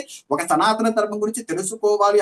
ఇంకొకటి చెప్పాలంటే మీరు అందరూ ఒక వాట్సాప్ గ్రూప్ లో జాయిన్ అయ్యారు కదా, అంతకంటే ముందు ఇంకొక వాట్సాప్ గ్రూప్ ఉండేది. ఆ వాట్సాప్ గ్రూప్ లో జాయిన్ అయినటువంటి వాళ్ళు కొంతమంది కమ్యూనిస్టు, నాస్తికులు ఇత్యాది వాళ్ళందరూ అంటే ధర్మ వ్యతిరేక శక్తులందరూ కూడా జాయిన్ అయ్యి దాన్ని రిపోర్ట్ కొట్టి ఆ వాట్సాప్ ని బ్లాక్ చేశారు. 300 మంది ఉన్న వాట్సాప్ ని. అంటే వాళ్ళు ఎంత అంటే మన ధర్మం గురించి, నేను ఏదో చిన్న వ్యక్తిని అంటే ఏదో ఒక మూలం చేసుకున్నాడు, ఏదో పెద్ద ఫేమస్ వ్యక్తిని, ఏదో పర్సనల్ అట్లాంటి వ్యక్తిని కూడా కాదు. అంటే ఏదో ఒక మూలన సనాతన ధర్మం గురించి తెలుసుకుంటున్నారన్నా కూడా వాళ్ళు సహించలేక వాటిని కూడా ఇబ్బంది పెట్టేటటువంటి విషయాలు అనేటువంటి మనం చూస్తున్నట్టు వాళ్ళు ఎంత పకడ్బందీగా ఉన్నారో చూడండి. మన పైన దాడి చేయడానికి ఎంత చిన్న విషయాన్ని కూడా అంటే మొక్కగా ఉన్నప్పుడే తుంచి వేయాలి అనేటువంటి లక్ష్యంతో పనిచేస్తున్నారు వారు. అయినా మనం ఇంత పెద్దగైనా ఇన్ని జరుగుతున్నా కానీ మనం పట్టనట్టుగా మనం వాటి గురించి తెలుసుకోకుండా ఉన్నాం. సరే, అట్లాంటి ఇందులో ఈ సనాతన ధర్మ కోర్స్ కి ఎవరు అర్హులు అంటే సనాతన ధర్మం పైన శ్రద్ధ కలిగినటువంటి ప్రతి ఒక్కరు కూడా అర్హులే. నేను శాస్త్రీయంగా సనాతన ధర్మం గురించి తెలుసుకోవాలండి, నా దేశం గురించి నేను తెలుసుకోవాలండి, నా ధర్మం గురించి నేను తెలుసుకోవాలి, ఇన్నాళ్ళ నుంచి పుట్టాను, ఇక్కడే పెరిగాను, కానీ ఈ ధర్మం గురించి తెలియదు అనుకున్నటువంటి వాళ్ళందరి కోసం కూడా ఇందులో తారతమ్య, కుల, మత, వర్గ విచక్షణ భేదాలు ఏవీ లేవు. అందరూ కూడా సనాతన ధర్మాన్ని తెలుసుకోవడానికి, శాస్త్రీయంగా సనాతన ధర్మం చేసుకోవడానికి మనం ఇక్కడ అవకాశం అనేటువంటిది ఇస్తున్నాం. అంతేకాదు సామాన్యుల నుంచి పండితుల వరకు కావాల్సినటువంటి అనేకమైనటువంటి విషయాలు అందులో చర్చించబడతాయి. తర్వాత హిందువుల్లో ప్రధానంగా కొన్ని లోపాలు అనేటువంటి ఉన్నాయి. ఈ లోపాలని కనుక మనం సరి చేసుకోకపోతే మనకు సనాతన ధర్మం అనేటువంటిది అవగాహన అనేటువంటిది అవ్వడం అనేటువంటిది కష్టం. ఎందుకంటే మొట్టమొదట మనకు గ్రంథముల పైన అవగాహన కావాలి. సనాతన ధర్మంలో ఉండేటటువంటి అనేక 5 లక్షలకు పైగా గ్రంథములు అనేటువంటి ఉన్నాయి. 5 లక్షలకు పైగా అన్ని గ్రంథములు ఉన్నాయి. కానీ ఎన్ని గ్రంథముల గురించి తెలుసా? కనీసం ఒక్క గ్రంథమైనా చదువుంటాడు. మనకంతా చూసారా, ఒక్క గ్రంథం కరెక్ట్ గా చదివినా కానీ మన జీవితం అనేటువంటిది బాగుపడుతుంది. సనాతన ధర్మంలో ఏ ఒక్క గ్రంథాన్ని పట్టుకున్నా, భగవద్గీత పట్టుకుంటారా, చండీ సప్తశతి పట్టుకుంటా, సౌందర్యాలు పట్టుకుంటా, ఏ చిన్న పుస్తకం ఆర్యభట్టీయం పట్టుకున్నా కానీ, అంటే ఇట్లాంటి చిన్న చిన్న పుస్తకాలు పట్టుకున్నా కానీ మన జీవితం అనేటువంటిది మారిపోతుంది. కానీ మనకు గ్రంథముల పైన అవగాహన అనేటువంటిది, కనీస అవగాహన అనేటువంటిది లేదు. ఆ అవగాహన రాహిత్యం ఒక లోపం ఏంటి? ఆ పుస్తకాన్ని అలంకారప్రాయాలుగా పెట్టి వాటిని ఆచరణలో పెట్టం. సనాతన ధర్మంలో సంగచ్చత్వం, సంపదత్వం, ఆ సంభోమనాంసి జానతాన్ని ఋగ్వేదం చెప్తూ ఉంటే మనం ఒక హిందువును చూస్తే ఇంకో హిందువును చూసి ఓర్వలేడు. అంటే ఒక హిందువు ఎదుగుతుంటే ఇంకో హిందువు చూసి ఓర్వలేడు. దీనికంతా కూడా ఇండియా వితౌట్ మేకప్ అని ఒక పుస్తకం రాశారండి రామ్జీ సహాని గారు. ఆ పుస్తకం చదవండి ప్రతి ఒక్కరు, అప్పుడైనా మార్పు వస్తుందేమో. అంటే రామ్జీ సహాని గారు ఇండియా వితౌట్ మేకప్, యథాతథంగా భారతం, తెలుగులో చెప్పాలంటే ఎలా ఉందో అలా భారతాన్ని నేను చూపిస్తానని చెప్పేసి భారతీయుల యొక్క మనస్తత్వాన్ని అక్కడ చెప్పారు. ఆయన అనేకమైనటువంటి పాయింట్స్ చెప్తూ అందులో చెప్పబడినటువంటి విషయం ఏంటంటే, వీళ్ళలో అవగాహన అంటే పుస్తకాల్లో ఉండేటటువంటి విషయాన్ని వింటారు తప్ప వాటిని ప్రసంగాలు చెప్పారు, అబ్బా చాలా బాగా చెప్పారని వింటారు తప్ప అవి ఆచరణలోకి రావు. అవి ఆచరణలోకి వచ్చినప్పుడు కదా సనాతన ధర్మం నిలబడింది అని చెప్పగలుగుతావు నువ్వు చేసుకొని గుండెల మీద. అలాంటప్పుడు ఆచరణలోకి రావు. కానీ వినేసి వాళ్ళు బాగా చెప్పారని చెప్పడానికి కాదు, మీరు సర్టిఫికెట్లు ఇవ్వడానికి కాదు ఇక్కడ ఉన్నది సనాతన ధర్మం. సనాతన ధర్మం ఆచరణ యోగ్యమైనటువంటిది, ఎంతో ఆచరణకు అనేకమైనటువంటి అవకాశాలు ఇచ్చినటువంటిది సనాతన ధర్మ. ఆచరణ ద్వారా మన యొక్క జీవితాన్ని మార్చగలిగినటువంటి గొప్పనైనటువంటి శక్తి, మనల్ని క్రమశిక్షణగా నిలబెట్టగలిగినటువంటి శక్తి సనాతన ధర్మానికి ఉన్నది. కాబట్టి అలా అలంకారప్రాయం కాకుండా ఆచరణలో పెట్టాలి. తర్వాత స్వలాభం అంటే స్వలాభాపేక్ష లేకుండా ఎవ్వరూ కూడా హిందువుల్లో ఒక్క పని చేయరండి. ప్రయోజనం అనుద్దిష్టి నమందోపి ప్రవర్తతే అని చెప్పేసి అది ఓకే. కానీ ఇది ఒక మంచి పని, ఈ మంచి పనికి అది మంచిది కాబట్టి మనం చేద్దాం అనుకోడు. దాంట్లో ఏదో ఒక వాడికి లాభం ఉండాలి. అంటే ధనపరంగా, ముఖ్యంగా ధన లాభం. అంటే మనకు ఒక మాట చెప్తారు చూడండి, బాల వికాస్ నిమిత్రంలో, యస్యార్జనం కేవలం జీవికాయి తం జ్ఞానపన్యం వణిజం వదంతి అంటారు. ఎప్పుడైనా విద్య నేర్చుకోవడానికి ఎప్పుడు కూడా దానివల్ల ఏం లాభం వస్తుంది అని చూడకూడదు. నిజానికి జీవితాన్ని మార్పు చేస్తుంది కొన్ని విద్య అనేటువంటిది. అప్పుడు తెలియదు. ఇప్పుడు చూడండి, మీరు చిన్నప్పుడు ఫిజిక్స్ చదువుకున్నారు, ఏమైనా ఉపయోగించారా? చిన్నప్పుడు కెమిస్ట్రీ చదువుకున్నారు, ఏమైనా ఉపయోగించారా? చిన్నప్పుడు మ్యాథ్స్ చదువుకున్నారు, ఉపయోగించారా? చిన్నప్పుడు. కానీ అది మీరు ఎప్పుడైతే జాబ్ లో జాయిన్ అవుతారో, అది నేర్చుకున్నప్పుడు ఎందుకు ఇవన్నీ చదువుకోవడం అని అనిపిస్తుంది. తెలుగు నేర్చుకున్నప్పుడు, ఇంగ్లీష్ నేర్చుకున్నాం, అవన్నీ చదువుకున్నప్పుడు ఎందుకు నేర్చుకున్నాం అనిపిస్తుంది. కానీ ఎప్పుడైతే మీరు జాబ్ లో జాయిన్ అయ్యారో అప్పుడు దానికి ఉపయోగం అనేటువంటిది తెలుస్తుంది, దాని యొక్క అప్లికేషన్ అనేటువంటిది అప్పుడు తెలుస్తుంది. అప్పటిదాకా మనం ఎందుకు చదువుకున్నామో కూడా అవగాహన లేకుండా చదువుకోవడం అనేటువంటిది జరుగుతుంది. కానీ ఎప్పుడైనా కానీ మనిషి అనేటువంటి వాడు కేవలం జీవికాది, ఉదర పోషణ కొరకు మాత్రమే వాడు సంపాదన అంటే విద్య అనేటువంటిది నేర్చుకున్నాడు. తమ జ్ఞానపన్యం బడిచం వదంతి, వాడు వ్యభిచారం చేస్తున్నటువంటి వాడికి చెప్పబడిందండి. అంటే ఎవరైనా కానీ జ్ఞానం అనేటువంటిది ఎందుకోసం నేర్చుకోవాలంటే దాని ద్వారా మన యొక్క జీవితాన్ని అభ్యున్నతి పథంలో మార్చుకోవడానికి నేర్చుకోవాలి. జీవితంలో ఒక ధనం మాత్రమే ప్రధానత. తల్లి గర్భము నుండి ధనము తేయడెవ్వడు, వెళ్ళిపోయేది నాడు వెంటరాదు, లక్షాధికారైన లవణమన్నమే కాని మెరుగు బంగారపు బృంగపోడు, విత్తమార్జన చేసి విర్రవీగుటి గాని కూడబెట్టిన తనము కుడవబోడు, పొందుగా మరుగైన భూమి లోపల పెట్టి దాన ధర్మము లేక దాచి తొదకు దొంగలకిత్తురో దొరలతోనూ తేన జుంటీగలకి ఇయ్యవా తెరువులకు భూషణ వికాస స్త్రీ ధర్మపుర నివాస దుష్ట సంవారణ దూరా అన్నారు కదా. కాబట్టి అట్లా ధనాన్ని సంపాదించడం కోసమే మన హిందువులు అనేటువంటి వాళ్ళు స్వలాభం అనేటువంటిది విడిచిపెట్టి ధర్మం కోసం పనిచేసేటటువంటి మంచి పని కాబట్టి నేను చేస్తాననేటువంటి విద్యుక్తతో యువకులు అనేటువంటి వారు ముందుకు రావాలి. తర్వాత హిందువులకు సహాయపడరు, ధర్మ వ్యతిరేకులు పనిన వల్ల త్వరగా పడిపోతారు.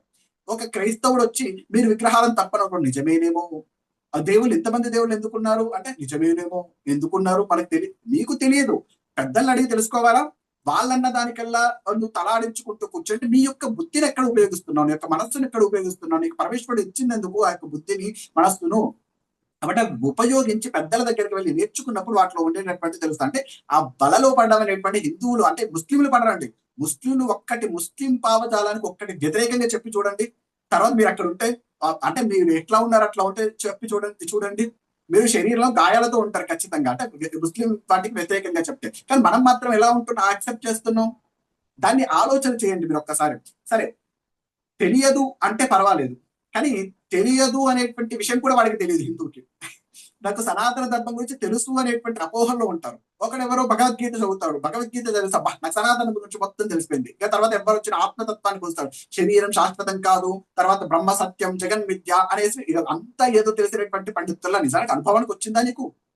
అనుభవానికి వచ్చిందా? అనుభవానికి గ్రంథులు ఎలా బోధిస్తున్నావు బ్రహ్మ సత్యం జగన్ మిథ్య అని చెప్పేసి?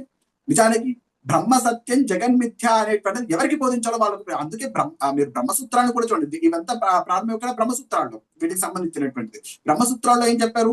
అథాతో బ్రహ్మ జిజ్ఞాస అన్నారు, ఆ తరువాత బ్రహ్మ జిజ్ఞాస అన్నారు. ఆ తర్వాత అంటే దేనికంటే ముందు ఇంకోటి ఉంది కదా, ఏంటా దానికంటే ముందు? అథాతో అంటే దాని తర్వాత అని అర్థం. దాని తర్వాత అంటే సాధనా చతుష్టయాన్ని సంపాదించుకున్న తర్వాత నీకు బ్రహ్మ జిజ్ఞాస. అంతకంటే ముందు వరకు కూడా ద్వైత భావన ఉంటుంది. అందుకే వ్యవహార ద్వైతం అంటారు, అంటే వ్యవహారంలో ద్వైతమే. అద్వైత మనకు భావంలో అద్వైతం, భావాద్వైతం సదా కుర్యాత్ అని చెప్పేసి మనకు చెప్పడం జరిగింది. భావాద్వైతం చేయాలి తప్ప ఎప్పుడు కూడా వ్యవహారంలో అద్వైతం చేయకూడదు. అంటే ఆత్మతత్వం గురించి కొంచెం చెప్తారు. చిన్న పిల్లాడు వచ్చినా చిన్న పిల్లాడికి చెప్పకూడదు. నిజానికి చిన్న పిల్లాడికి కానీ, సంసారంలో ఉండేటటువంటి వారికి కానీ ఇవన్నీ కూడా చెప్పకూడదు. శరీరం అనేటువంటిది అశాశ్వతమైనటువంటిది కాబట్టి ఏమి చెప్పదు. వేదం చెప్తుంది.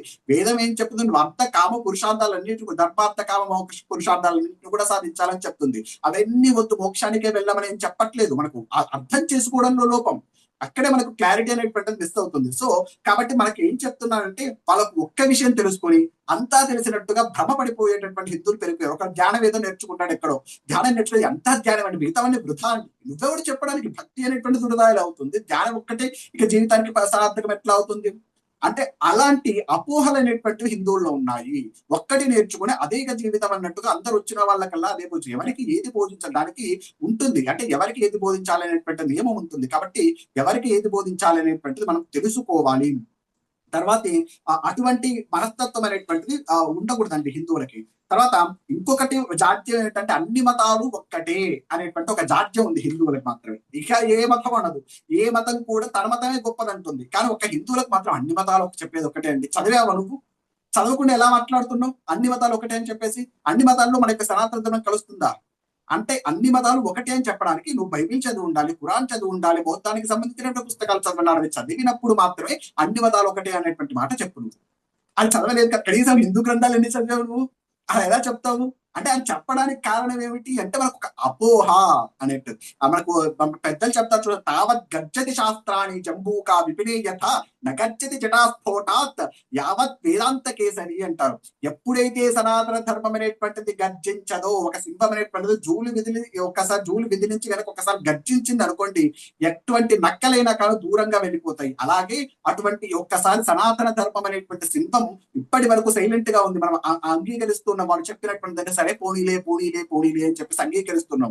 ఇప్పుడు మనం సింహాలం అవ్వాలి. సింహాల మీద ఒక్కసారి జూలు విదిలించి గనక గర్జన చేస్తే జంబూక విపినే కదా, జంబూకములు అంటే నక్కలన్నీ పారిపోతాయి ఆ మతములన్నీ. ఒక్కసారి మన మతం యొక్క గొప్పతనాన్ని కనుక నువ్వు తలెత్తి ఇన్ని రోజులు చెప్పకపోవడం వల్ల నువ్వు వాళ్ళు గొప్పవాళ్ళుగా చలామణి అవుతున్నారు. ఒక్కసారి చెప్పి చూడు విజ్ఞానం గురించి, అప్పుడు వాళ్ళందరూ భయంతో ఎలా వెళ్ళిపోతారో మీరే చూస్తారు. కాబట్టి అలా ఆ అన్ని మతాలు ఒకటే అనుకునేటువంటి భ్రమ నుంచి బయటపడాలి. తర్వాత ఇంకొంతమంది కాస్త హిందుత్వం మీద గౌరవం ఉండేటటువంటి వాళ్ళు ఏమంటారంటే, హిందుత్వం అనేటువంటి నశించదండి, హిందుత్వం అనేటువంటి క్షీణించదండి, ఎప్పటికీ ఉంటుందని హిందుత్వం. నిజంగానే హిందుత్వం అనేటువంటిది ఉంటుంది, కాబట్టి హిందువులు నశిస్తారు.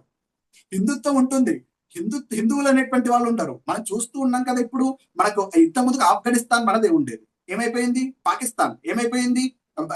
బంగ్లాదేశ్ ఏమైపోయింది? అక్కడి దాకా ఎందుకండి విదేశాల దగ్గర? మన దేశంలో ఇప్పుడు చూడండి, ప్రస్తుతం బెంగాల్ ఎవరిది అయిపోతుంది మనకు అర్థం కావటం లేదా? కాశ్మీర్ ఎవరిది అయిపోయింది మనకు అర్థం కావటం లేదా? కేరళలో ఎటువంటి మార్పులు జరుగుతున్నాయి మీరు గమనించడం లేదా? తమిళనాడులో ఆ నాయకులు అనేటువంటి వాళ్ళు ఎటువంటి ఆచారాన్ని తీసుకొని వస్తున్నారు మీకు అర్థం అవ్వటం లేదా? పంజాబ్ లో ఖలిస్తానీ ఉద్యమాలు తీసుకొని రావటం లేదా? మీరు గమనిస్తే నిదానంగా మనకు తెలియకుండానే హిందువు వ్యతిరేక శక్తులకు అనేటువంటి వాటికి చుట్టూ కూడా బలాన్ని పొందగా ఇవ్వడం అనేటువంటి చేస్తూ ఉన్నాం. అక్కడి దాకా ఎందుకు? ఇప్పుడు మన దేశంలో ఉన్నాం కదా, మన రాష్ట్రంలో ఉన్నాం కదా. ఆంధ్రప్రదేశ్ లో ఏం జరుగుతుంది? ఆంధ్రప్రదేశ్ లో చూడట్లేదా? ఆంధ్రప్రదేశ్ కి ఎంటర్ అవగానే అనేకమైనటువంటి పర్వతాల మీద శిలువ గుర్తులు కనిపిస్తున్నాయి. ఈ దేశంలో అంటే పర్వతాలు అనేటువంటి నిజానికి రామ విగ్రహం ఉంటుంది. రాముని యొక్క గుడి కనిపించదు, రాముని గుడి వెనక ఉంటుంది. ముందు మాత్రం పెద్దనైనటువంటి శిల పెడుతున్నారు. అంటే చిన్న చిన్నగా వాళ్ళు అక్కడ ఉండేటటువంటి పర్వతాన్ని ఆక్యుపై చేసేస్తున్నారు. ఒక తూర్పు గోదావరి, పశ్చిమ గోదావరి జిల్లా జరుగుతున్నటువంటి మత మార్పులు చూడట్లేదా? విజయవాడలో కూల్చినటువంటి దేవాలు కళ్ళకు కనిపించడం లేదా? ఇలా మీరు గమనిస్తే మనకు తెలియకుండానే మన రాష్ట్రంలోనే జరుగుతూ ఉంటే, ఇక్కడ మన తెలంగాణ రాష్ట్రంలో భద్రాచలం ఇత్యాది ప్రాంతాలకు వెళ్ళి చూడండి ఎట్లాంటి మత మార్పులు జరుగుతున్నాయో. ఇలా మన దేశం మనది అనుకుంటున్నటువంటి దేశం మనది కాకుండా పోతుంది.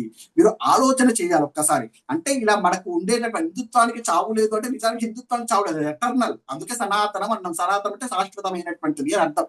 సనాతన సనాతనశ్చ అని చెప్పి, శాశ్వతో ధ్రువో నిత్యో సనాతన సనాతనశ్చ అని చెప్పేసి. కానీ దానికి చావు లేదు. కానీ అవి ఎప్పుడు ఉంటాయి ఆ రూల్స్ అనేటువంటివి. కానీ అందులో అవి ఆచరించేటటువంటి వ్యక్తులు అనేటువంటి వారు మాత్రం చచ్చిపోవడానికి ప్రమాదం ఉంది. మనం ఇప్పటి వరకు కూడా డిఫెన్స్ లో ఆడాము, ఇప్పుడు అఫెన్స్ లో కూడా ఆడవలసినటువంటి అవసరం ఉంది. అంటే డిఫెన్స్ లో ఆడటం అంటే వారు మతాలు చెప్పినప్పుడల్లా దానికి సమాధానం చెప్పుకుంటూ వచ్చాం. అంటే వాళ్ళు చెప్పినటువంటి వాటికి విగ్రహాలు ఎందుకంటే వాళ్ళకి సమాధానం ఇలా చెప్పుకుంటూ వచ్చాం. ఇప్పుడు అలా కాదు, ఇప్పుడు అఫెన్స్ ఆడాలి. ఫస్ట్ మన ధర్మం గురించి మనం కూడా తెలుసుకొని అప్పుడు వారిపైన పోరాటానికి దిగడం అనేటువంటి చెయ్యాలి. అలా పోరాటం దేవుడు యుద్ధాలు ఏం చేయమంటలేదు. మన సనాతన ధర్మం గురించి విజ్ఞానం అనేటువంటి తెలుసుకుంటే అదే రక్షణ కవచంగా నిలబడుతుంది. కాబట్టి అలా మన యొక్క సనాతన ధర్మం గురించి తెలుసుకొని మన దృష్టి అంటే ఈ ధర్మ రక్షణ అనేటువంటి దాని యొక్క ప్రధానమైనటువంటి ఉద్దేశం ఏంటంటే మన యొక్క అభివృద్ధికి విజ్ఞానవేత్తలు అనేటువంటి వారు ఈ కోర్సుకు ఏ విధంగా ఉపయోగపడతారు అనేటువంటి ఆ విజ్ఞానవేత్తల్ని తయారు చేయడం యొక్క కోర్సు యొక్క ప్రధానమైనటువంటి లక్ష్యం అనేటువంటిగా చెప్పడం అనేటువంటి జరుగుతుందండి. కాబట్టి ఏమండి కోర్స్ చదివితే ఏమవుతుంది ఏమవుతుంది ఏమవుతుంది నాకు ఏమొస్తుంది అని కాల్ చేస్తున్న వాళ్ళు చాలా మంది ఉన్నారు. కోర్సు మనకు భాగవతంలో ఒక పద్యం చెప్తారండి పోతన గారు. చదవని వాడు అజ్ఞుండగు, చదివిన అసత్ వివేకము కలుగు, చతురత కలుగు, చదివించద ఆరులొద్ద చదువు తండ్రి అని చెప్పేసి ఒక చక్కని పద్యం చెప్తారు. చదివితే ఏమొస్తుంది చదవకపోతే నువ్వు అజ్ఞానిగా అయిపోతావు. ఆ యొక్క సమాజంలో వచ్చేటటువంటి మార్పులు నువ్వు కూడా కొట్టుకుపోతావు, అందులో నువ్వు కూడా నశించిపోతావు. అప్పుడు నువ్వు కుయ్యోమయ్యోరని మొత్తుకున్నా కానీ నేను చూసేటటువంటి వాళ్ళు ఎవ్వరూ ఉండరు. నిన్ను అంటే నువ్వు కనుక ఆ అజ్ఞానంలో ఉన్నంతసేపు అంతే. నీకు చదివితే ఏమొస్తుంది? సదసత్ వివేకం కూడా, ఏది మంచిది ఏది చెడ్డది అనేటువంటి విజ్ఞత అనేటువంటిది వస్తుంది. ఏ సందర్భంలో ఎవరిని ఎంత స్థాయిలో పెట్టాలి అనేటువంటి ఒక విజ్ఞత వచ్చినప్పుడు అప్పుడు చతురత కలుగుతుంది. ఆ చతురతతో నువ్వు యొక్క జీవితాన్ని అనేటువంటి సాఫీగా చేయగలుగుతావు. ఆ చతురత ఆ యొక్క సదసత్ వివేకం కల్పించడం కోసమే అని మన యొక్క కోర్సు యొక్క ప్రధానమైనటువంటి ఉద్దేశం. ఏదో యుద్ధం వచ్చినప్పుడే శస్త్రాభ్యాసం చేద్దాం అన్నట్టు మనకు సామెత చెప్తారు, యుద్ధకాలే శస్త్రాభ్యాస అని చెప్పేసి.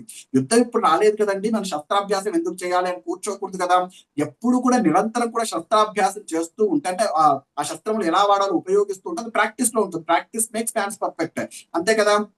కాబట్టి ఆ యొక్క యుద్ధం అనేటువంటిది వచ్చినప్పుడు నేను శస్త్రాభ్యాసం చేస్తాను కూర్చోదు. ఇప్పుడు యుద్ధం వస్తుంది, అప్పుడు నేను ఒకసారి ప్రాక్టీస్ చేసుకుని వస్తానంటే కుదరదు. కాబట్టి నువ్వు మొట్టమొదటి ప్రాక్టీస్ లో ఉంటే ఆ యుద్ధం వచ్చినప్పుడు నువ్వు పోరాడగలుగుతావు. ఆ పోరాటం అనేటువంటి వాళ్ళు యుద్ధానికి ముందే నువ్వు సంసిద్ధం అవ్వాలి. దానికోసం మనము ఆ విజ్ఞానం అనేటువంటి నేర్చుకుని ఎవరు ఎప్పుడు ఏ ప్రశ్న వేసినా కానీ నాకు తెలుసు ప్రధానంగా ఏ ప్రశ్నలు వేస్తారు, వేటి మీద వేస్తారు అనేటువంటిది కూడా తెలుసు. కాబట్టి ఆ వాటి మీద నేను దృష్టి పెట్టి ఇందులో కోర్సులో చెప్పడం అనేటువంటిది జరుగుతుంది. ఈ కోర్సులో మనం ఏం చెప్పుకుంటాం అంటే ప్రధానంగా 5 అంశాన్ని చెప్పుకోవడం అనేటువంటి జరుగుతుంది. ఒకటి ఆధ్యాత్మిక పరమైనటువంటి అంశములు, తర్వాత మన యొక్క వాంగ్మయ విశ్లేషణ అనేటువంటి చేయడం జరుగుతుంది, తర్వాత వైజ్ఞానిక దృక్కోణం అనేటువంటిది, తర్వాత మన పైన కొన్ని అపోహలు అనేటువంటి ఉన్నాయి, ఆ అపోహల మీద చెప్పడం జరుగుతుంది.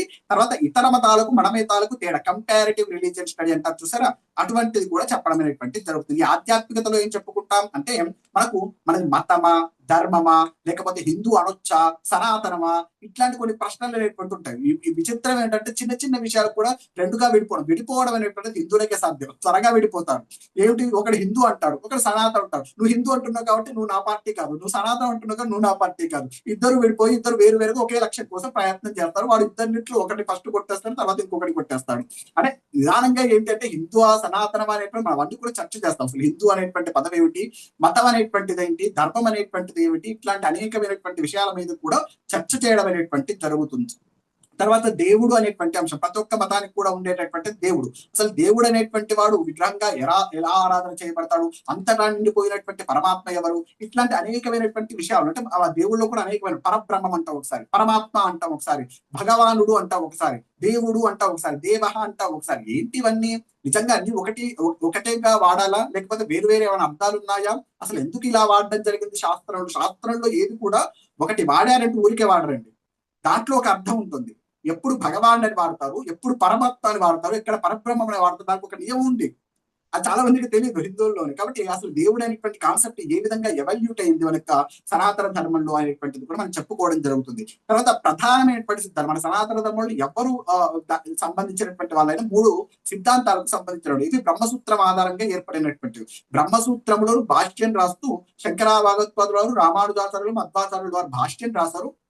అలా భాష్యం రాస్తూ వారు ప్రతిపాదించినటువంటి సిద్ధాంతములు ఏవైతే ఉన్నాయి, ద్వైత, విశిష్టాద్వైత, అద్వైతములు, ఆ 3 విషయాల్లో ఏ సాంప్రదాయాన్ని స్వీకరించండి, దాంట్లో ఎటువంటి అభ్యంతరం లేదు. ఈ 3 కూడా శాస్త్రీయమైనటువంటి సాంప్రదాయములు. ఈ 3ట్లో ఏదో ఒక సాంప్రదాయాన్ని మీరు చెంది ఉండాలి. కాబట్టి ఈ 3ట్లో ఒక సాంప్రదాయాన్ని తీసుకొని మీరు ఆచరించవచ్చు. ఈ 3 సాంప్రదాయం కూడా ఒక సమన్వయం ఉంది. అది ఎవరి హిందువులకు తెలియదు. బట్ విశిష్టాద్వైతంలో ఉన్నారు, అద్వైతులు కొట్టుకోవాల్సినటువంటి అద్వైతులు ద్వైతులు కొట్టుకోవాల్సినటువంటి అవసరం లేదు, ఎటువంటి అవసరమూ లేదు. వీటన్నిటికి కూడా ఒక శాస్త్రీయమైనటువంటి సమన్వయం ఉంది. ఆ సమన్వయాన్ని మనం చూస్తాం. ఆ సిద్ధాంతంలో ద్వైతం ఏంటి, విశిష్టాద్వైతం ఏంటి, అద్వైతంలో ఉండేటటువంటి సమన్వయాన్ని మనం చూడటం అనేటువంటిది జరుగుతుంది. తర్వాత ఋషులు అనేటువంటి వారు ఎవరు అంటే, ఋషులు అంటే మనకు శాస్త్రవేత్తలే. అనేకమైనటువంటి విషయాలను వాళ్ళు కనుక్కున్నారు. మీకు చాలా మందికి తెలియదు అసలు ఆ విషయాలైనటువంటి చెప్పడం జరుగుతుంది. మనకి ఎలాగో భరద్వాజ వాళ్ళు ప్రతిపాదన చేసినటువంటి వైమానిక శాస్త్రం ఇత్యాది విషయాలు అవన్నీ కూడా చెప్పడం జరుగుతుంది. అసలు ఋషులు అంటే ఎవరు, బ్రహ్మర్షి ఎవరు, మహర్షి ఎవరు, దేవర్షి ఎవరు, అవన్నీ చెప్పుకుంటూ ఒక్కొక్క ఋషి కూడా ఒక ఎగ్జాంపుల్ గా ఒక ఋషిని గురించి చరిత్ర చెప్పడం, వాళ్ళు ఏం కనిపెట్టారు, అసలు ఈ దేశానికి ఏమి ఇచ్చారు, ఈ దేశం ఇప్పుడు ఇలా ఉండడానికి ఆ ఋషులే కారణం. ఆ ఋషులు అనేటువంటి వారు ఏ విధంగా ఈ యొక్క దేశం యొక్క అభివృద్ధిలో భాగమయ్యారనేటువంటిది కూడా మనం చెప్పుకోవడం జరుగుతుంది. వాళ్ళందరినీ మర్చిపోయాం కదండి, కృతజ్ఞులమైపోయాం కదా. కాబట్టి ఆ ఋషుల గురించి కూడా మనం ప్రస్తావన చేసుకోవడం జరుగుతుంది. తర్వాత కొన్ని ప్రధానమైనటువంటి సిద్ధాంతములు ఉంటాయండి మనకు. ఏంటంటే ఒకటి పునర్జన్మకు సంబంధించి కర్మ సిద్ధాంతం అని చెప్పేసి ఇట్లాంటి కొన్ని సిద్ధాంతములు అనేటువంటి ఆ సిద్ధాంతముల గురించి కూడా ఇక్కడ చర్చ చేయడం జరుగుతుంది. రామాయణం పైన విశ్లేషణ చేయడం జరుగుతుంది. రామాయణం పైన విశ్లేషణ అంటే రామాయణం మొత్తం మొట్టమొదటి నుంచి చిట్ట చివరి వరకు చెప్పడం అనేటువంటిది జరగదు. కాకపోతే రామాయణం పైన కొన్ని ప్రశ్నలు అనేటువంటి ఉంటాయి. అంటే రాముని యొక్క జన్మకు సంబంధించినటువంటి ప్రశ్నలు కానీ, రామునికి సంబంధించినటువంటి అడవిలో సీతమ్మని వారిని విడిచిపెట్టడం కానీ, రాముడు చెట్టు చాటు నుంచి బాణం ఎందుకు వేసి, ఇట్లా కొన్ని ప్రశ్నలు అనేటువంటివి ఇతర మతముల వారు కానీ ఎవరైనా అడగవచ్చు. కాబట్టి అలా మనకు వై ఎందుకు అనేటువంటి ప్రశ్నలు ఉంటాయి చూసారా ఆ రామాయణంలో, ఆ ప్రశ్నలను ప్రత్యేకంగా స్వీకరించి ఆ ప్రశ్నల గురించి చెప్పడం జరుగుతుంది. తర్వాత భారతం గురించి కూడా అంతే. భగవద్గీత గురించి కొద్దిగా కొన్ని అధ్యాయాలు, ఒక్కొక్క అధ్యాయంలో ఏమేమి ఉంటుంది అనేటువంటి 3 షట్కములుగా చేసి చెప్పడం అనేటువంటిది, 3 షట్కములుగా ఉన్నాయి కదా, ఒక్కొక్క షట్కాన్ని ఒక్కొక్క రోజు తీసుకొని చెప్పడం అనేటువంటిది జరుగుతుంది. ఇక దేవాలయములు అంటే దేవాలయం యొక్క వ్యవస్థ ఏమిటి, ఎలా అది నిర్వహింపబడుతుంది, స్మృతి గ్రంథాలు చెప్పాలి, ధర్మశాస్త్ర గ్రంథములు చెప్పే వాటి గురించి కూడా చెప్పడం జరుగుతుంది. వీటన్నిటితో పాటు ప్రతిరోజు మనం తపశ్శక్తిని పెంచుకోవాలంటే మనం చేయవలసింది నిత్య పూజ. ప్రతిరోజు కూడా పూజ చేయవలసినటువంటిది ఉంటుంది. కాబట్టి ఆ పూజా విధానం అనేటువంటిది ప్రతి ఒక్క హిందువు కూడా తెలుసుకోవాలి. ఏదో మీకు 5 నిమిషాల సమయం ఉంటే 5 నిమిషాల్లోనే పూజ చేయొచ్చు. పంచోపచారాలు. వాయిస్ క్లియర్ గా ఉందండి? ఓకే. నిత్య పూజా విధానం అంటే మనం ప్రతిరోజు కూడా పూజ చేసేటప్పుడు పంచోపచారాలు అది చేసుకుంటే తల ఒక 10 నిమిషాల్లో అయిపోతుంది, 5 నిమిషాలు. మీకు ఎంత సమయం ఉంటే అంత సమయంలోనే పూజ చేసుకునేటువంటి కొన్ని పద్ధతులు అనేటువంటి ఉన్నాయి మనకు శాస్త్రంలో. మీరు సనాతన ధర్మం గురించి మీరు బెంగపడదు అంటే మీకు ఏ స్థాయిలో ఉన్న వాడినైనా ఉద్ధరించడానికి వచ్చింది సనాతన ధర్మం. నువ్వు ఈ స్థాయికి వస్తేనే ఉద్ధరిస్తాయంటే ఇతర మతాలు, కానీ ఈ ధర్మం మాత్రమే నువ్వు ఏ స్థాయిలో ఆ స్థాయికి దిగి నిన్ను ఉద్ధరిస్తుంది. అది సనాతన ధర్మం యొక్క గొప్పతనం. కాబట్టి ఆ స్థాయిని దించి నిత్య పూజా విధానం ఎలా చేసుకోవాలనేటువంటిది ఆధ్యాత్మిక కోణంలో ఉండేటటువంటి వివరించడం జరుగుతుంది. తర్వాత ప్రామాణికమైనటువంటి వాంగ్మయం గురించి, అసలు వాంగ్మయం అనేటువంటి మన సంస్కృత వాంగ్మయం గురించి ఇక్కడ ప్రత్యేకంగా ఫోకస్ చేయడం అనేటువంటి జరుగుతుంది. సంస్కృత వైభవం ఏమిటి అనేటువంటి, అసలు సంస్కృత భారతీయ ప్రతిష్టాద్వే సంస్కృతం సంస్కృతిస్తదా అంటారు. భారతీయ ప్రతిష్ట అంటే రెండింటి మీద, సంస్కృతం మీద సంస్కృతి మీద ఆధారపడింది. కాబట్టి ఆ సంస్కృతం యొక్క గొప్పతనం ఏంటి తెలుసుకుంటే మీరు ఆశ్చర్యపోతారు. శాస్త్రీయంగా ఇంత గొప్పగా నిర్మాణం చేయబడింది ఆ సంస్కృత భాష అనేటువంటి అవన్నీ చెప్పడం జరుగుతుంది. తర్వాత వేదముల పైన ఉండేటటువంటి కొన్ని అనుమానం. వేదం మొత్తం చెప్పడం సాధ్యం కాదు, ఎవరికి సాధ్యం కాదు. ఇప్పటికీ పండితులైనటువంటి వారికి ఏదో ఒక్క వేదం చెప్పగలుగుతారు కానీ అన్ని వేదాలు చెప్పగలుగుతారా, నేను ఒక రోజులో 2 రోజుల్లోనే చెప్పగలుగుతానా, అలా కాదు. వేదముల పైన ఉండేటటువంటి అనుమానం అంటే అపౌరుషేయమా అని మనకు ఒక అనుమానం. వేదములు ఏదో 5000 సంవత్సరాల క్రితం రాశారండి, ఏదో 2000 సంవత్సరాలు ఏవో పిచ్చి పిచ్చి మాటలు మాట్లాడుతుంటారుగా, వాటన్నిటి కూడా శాస్త్రీయమైనటువంటి నిరూపణ అనేటువంటిది ఇక్కడ చేయడం జరుగుతుంది. అంతేకాకుండా ఏం చెప్పారు అసలు వేదం యొక్క అసలైనటువంటి ఉద్దేశం ఏమిటి అనేటువంటిది కొన్ని వాక్యాన్ని తీసుకోవడం అనేటువంటి చెప్పడం జరుగుతుంది. తర్వాత వేదాంగములు మనందరికీ తెలుసు, శిక్ష, వ్యాకరణము, నిరుక్తము ఇత్యాది ఏవైతే ఉన్నాయో వాటన్నిటి మీద బేసిక్ అవగాహన. కనీస శిక్ష ఏముంటుంది, వ్యాకరణంలో ఏముంటుంది, ఎందుకు చదవాలి, ఛందస్సు ఎందుకు చదవాలి, నిరుక్తం అనేటువంటిది ఎందుకు చదవాలి, ఎంత శాస్త్రీయ ఎన్నో మన వాళ్ళు రాశారు. ఆ విషయాన్ని చూడడం జరుగుతుంది. మొత్తం చెప్పను. మీకు ఒక ఏమంటారు చూసా, భాగవతంలో ఒక మాట అంటారు, మందార మకరంద మాధుర్యమున తేలు మధుపంపు పోగునే మదనములకు నిర్మల మందాకిని వీచికల దూకు రాజంచచునునే తరంగులకు అని. ఒక్కసారి దాన్ని రుచి చూసిన తర్వాత మీరు వెళ్ళిపోరు కదా, మీరు వేరే మతాలకు వెళ్ళిపోరు కదా, ఆ రుచి చూపించడం నా యొక్క బాధ్యత. అంటే ప్రతి ఒక్క దాని యొక్క రుచి అనేటువంటిది మీకు తెలియాలి అనేటువంటి ఉద్దేశంతో ఏర్పడింది. అందుకే ప్రతి ఒక్క విషయాన్ని కూడా స్పృశించడానికి సంపూర్ణ సనాతన ధర్మం కోసం పెట్టుకోవడం కారణం, సంపూర్ణంగా చెప్పడం జరుగుతుంది. అన్ని విషయాలు కూడా స్పృశించడం అనేటువంటిది జరుగుతుంది. మీకు ఇంట్రెస్ట్ ఉంది అనుకోండి, నెక్స్ట్ ఇంకా కోర్సెస్ వస్తాయి, ఆ కోర్సులో స్పెషలైజ్ అయిపోతారు అందరూ. మీకు ఏ సబ్జెక్ట్ ఇంట్రెస్ట్ ఉంటే ఆ సబ్జెక్ట్. తర్వాత వేదాంత ఉపనిషత్తుల గురించి, తర్వాత ధర్మశాస్త్రముల గురించి, స్మృతి గ్రంథం, మనుస్మృతి, వాటి మీద చాలా అపోహలు అనేక మందికి. ఆ మనుస్మృతినే ప్రత్యేకంగా తీసుకుని ఏం చెప్పారు అనేటువంటి విషయాన్ని కూడా చెప్పుకోవడం జరుగుతుంది. మనువు అనగానే శత్రువుగా చూసేటటువంటి ఈ యొక్క సమాజంలో. తర్వాత పురాణాల గురించి, పురాణాలు అంటే పుక్కిడి పురాణాలు అంటే ఏదో కల్పిత కథలండి అనేటువంటి ఒక ఉంది జనాల్లో. కాబట్టి వాటన్నిటికి కూడా సరైనటువంటి శాస్త్రీయమైనటువంటి అవగాహన ఏంటి, పురాణాన్ని ఏ విధంగా అర్థం చేసుకోవాలి, ఒక కథ ఉంటే ఏ విధంగా చూడాలి అనేటువంటి విషయాన్ని కూడా మనం చెప్పుకోవడం జరుగుతుంది. దానితో పాటు మనకి సైన్స్ అండ్ టెక్నాలజీ చాలా మందికి తెలియదు. మన వాళ్ళు ఏమనుకుంటారంటే ఋషులు అనేటువంటి వారు అన్ని చేస్తున్నారు కానీ ఆధ్యాత్మికంగా చాలా చెప్పారు కానీ వైజ్ఞానిక శాస్త్రాన్ని నెగ్లెక్ట్ చేశారండి అని అంటూ ఉంటారు. కానీ మన వాళ్ళు వైజ్ఞానిక శాస్త్రాన్ని నెగ్లెక్ట్ చేయలేదు. అభ్యుదయ అని వైశేషికంలో కణాదుడు చెప్తాడు. మీకు అభివృద్ధి అనేటువంటిది ఎలా వస్తుంది అంటే లౌకికమైనటువంటి విజ్ఞానాన్ని నేర్చుకోవాలి, ఆధ్యాత్మిక విజ్ఞానాన్ని నేర్చుకోవాలి. ఆ రెండింటిని మేళవించినప్పుడే మీకు అభివృద్ధి, అదే ధర్మము అని చెప్పేసి మనకు కణాదుడు కూడా చెప్తాడు. ఉపనిషత్తే చెప్తుంది, విద్యాంచ అవిద్యాంచ యస్తద్వేదో ఉపయోగం సహా అవిద్యాయ మృత్యుం తీర్థ విద్యాయ అమృతమశ్నుతే అని చెప్పేసి.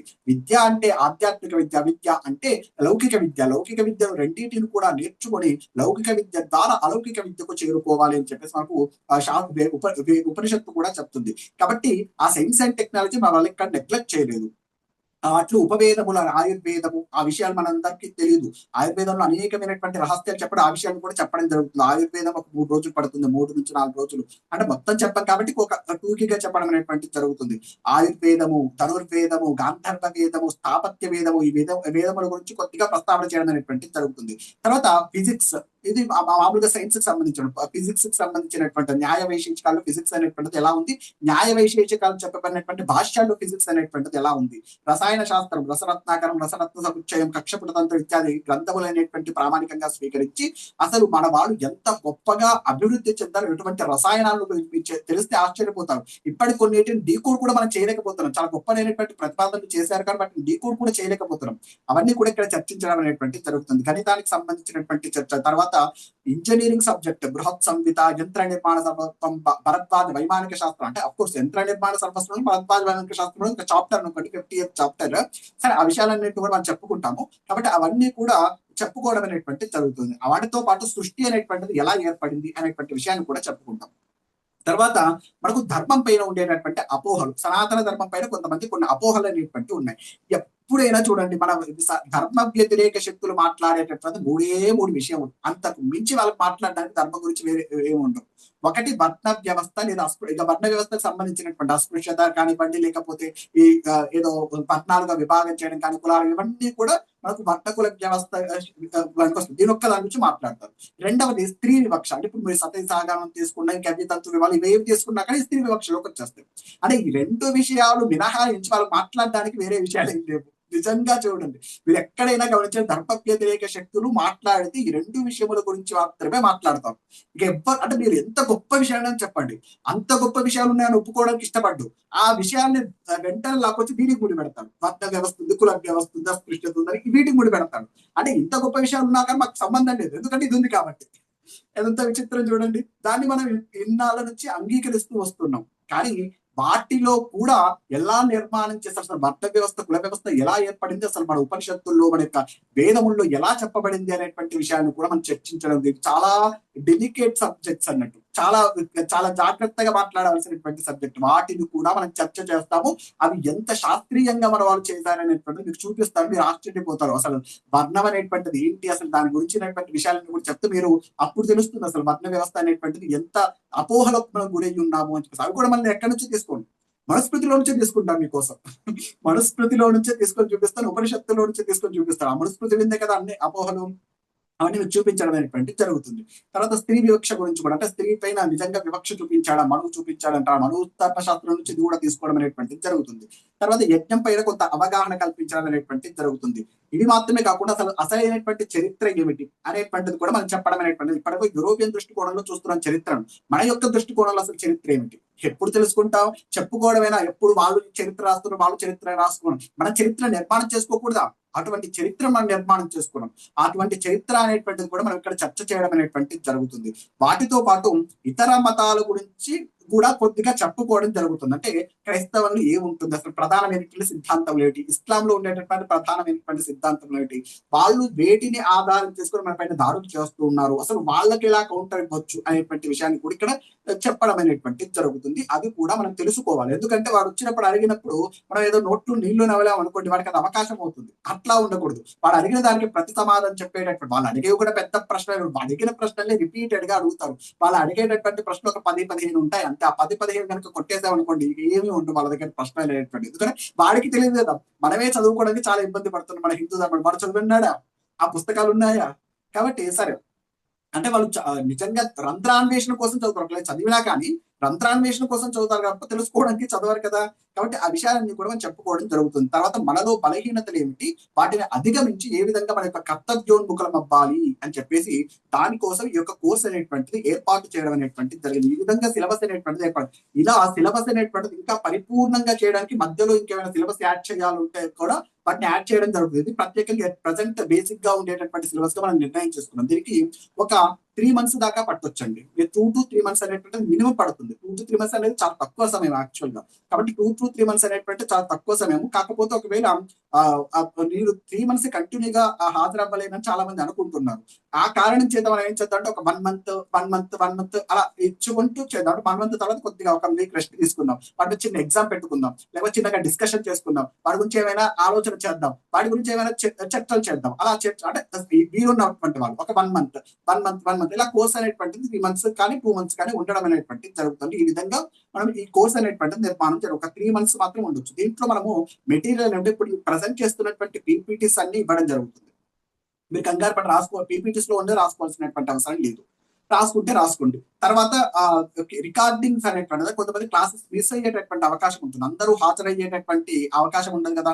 కొంతమంది క్లాసెస్ మిస్ అయ్యేటటువంటి అవకాశం ఉంటుంది. అలా మిస్ అయ్యేటటువంటి వాళ్ళ కోసం మీరు ప్రత్యేకంగా ఒక టెలిగ్రామ్ గ్రూప్ ఏర్పాటు చేసి అందులో అంటే వీక్లీ ఒకసారి ఆ వారం జరిగినటువంటి వాటన్నిటిని కూడా రికార్డింగ్స్ అనేటువంటి అందులో పెట్టడం జరుగుతుంది. మీరు అందులో చూసుకోవచ్చు.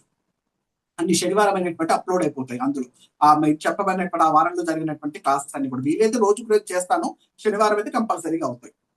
తర్వాత నోట్స్, అంటే ఇప్పుడు ఇదంతా కూడా ఊరికే చెప్తే కాదు కదా. చెప్పినటువంటిది ఇప్పుడు ఏదో నేను నోటికి చెప్పేసా, నేను విన్నాను వదిలేసాను కాకుండా దీన్ని ఒక టెక్స్ట్ బుక్ గా తయారు చేసుకున్నాం. మనం ఒక టెక్స్ట్ బుక్ గా తయారు చేసుకొని ఎప్పుడైనా కానీ మనకు అనుమానం వస్తే దాన్ని రిఫర్ చేసుకునేటట్టుగా ఉండాలి. దానికోసం ఒక టెక్స్ట్ బుక్ ని కూడా మనం ఏర్పాటు చేసుకోవడం జరుగుతుంది. ఈ విధంగా మనం మెటీరియల్స్ అనేటువంటి ప్రొవైడ్ జరుగుతుంది. ఒకటి పీపీటీస్ ప్రొవైడ్ చేస్తాం. పీపీటీస్ అయితే ఏమవుతుందంటే సులభంగా రివిజన్ అయిపోతుంది. ఏమేమి చెప్పారనేటువంటిది ఈజీగా రివిజన్ అనేటువంటిది అయిపోతుంది. తర్వాత క్లాస్ రికార్డింగ్స్ విన్నా కానీ ఓకే, అలా కాకుండా నోట్స్ రిఫర్ చేసుకున్నా కానీ ఓకే. ఈ 3 కూడా మనకు ప్రొవైడ్ చేయడం అనేటువంటిది జరుగుతుంది.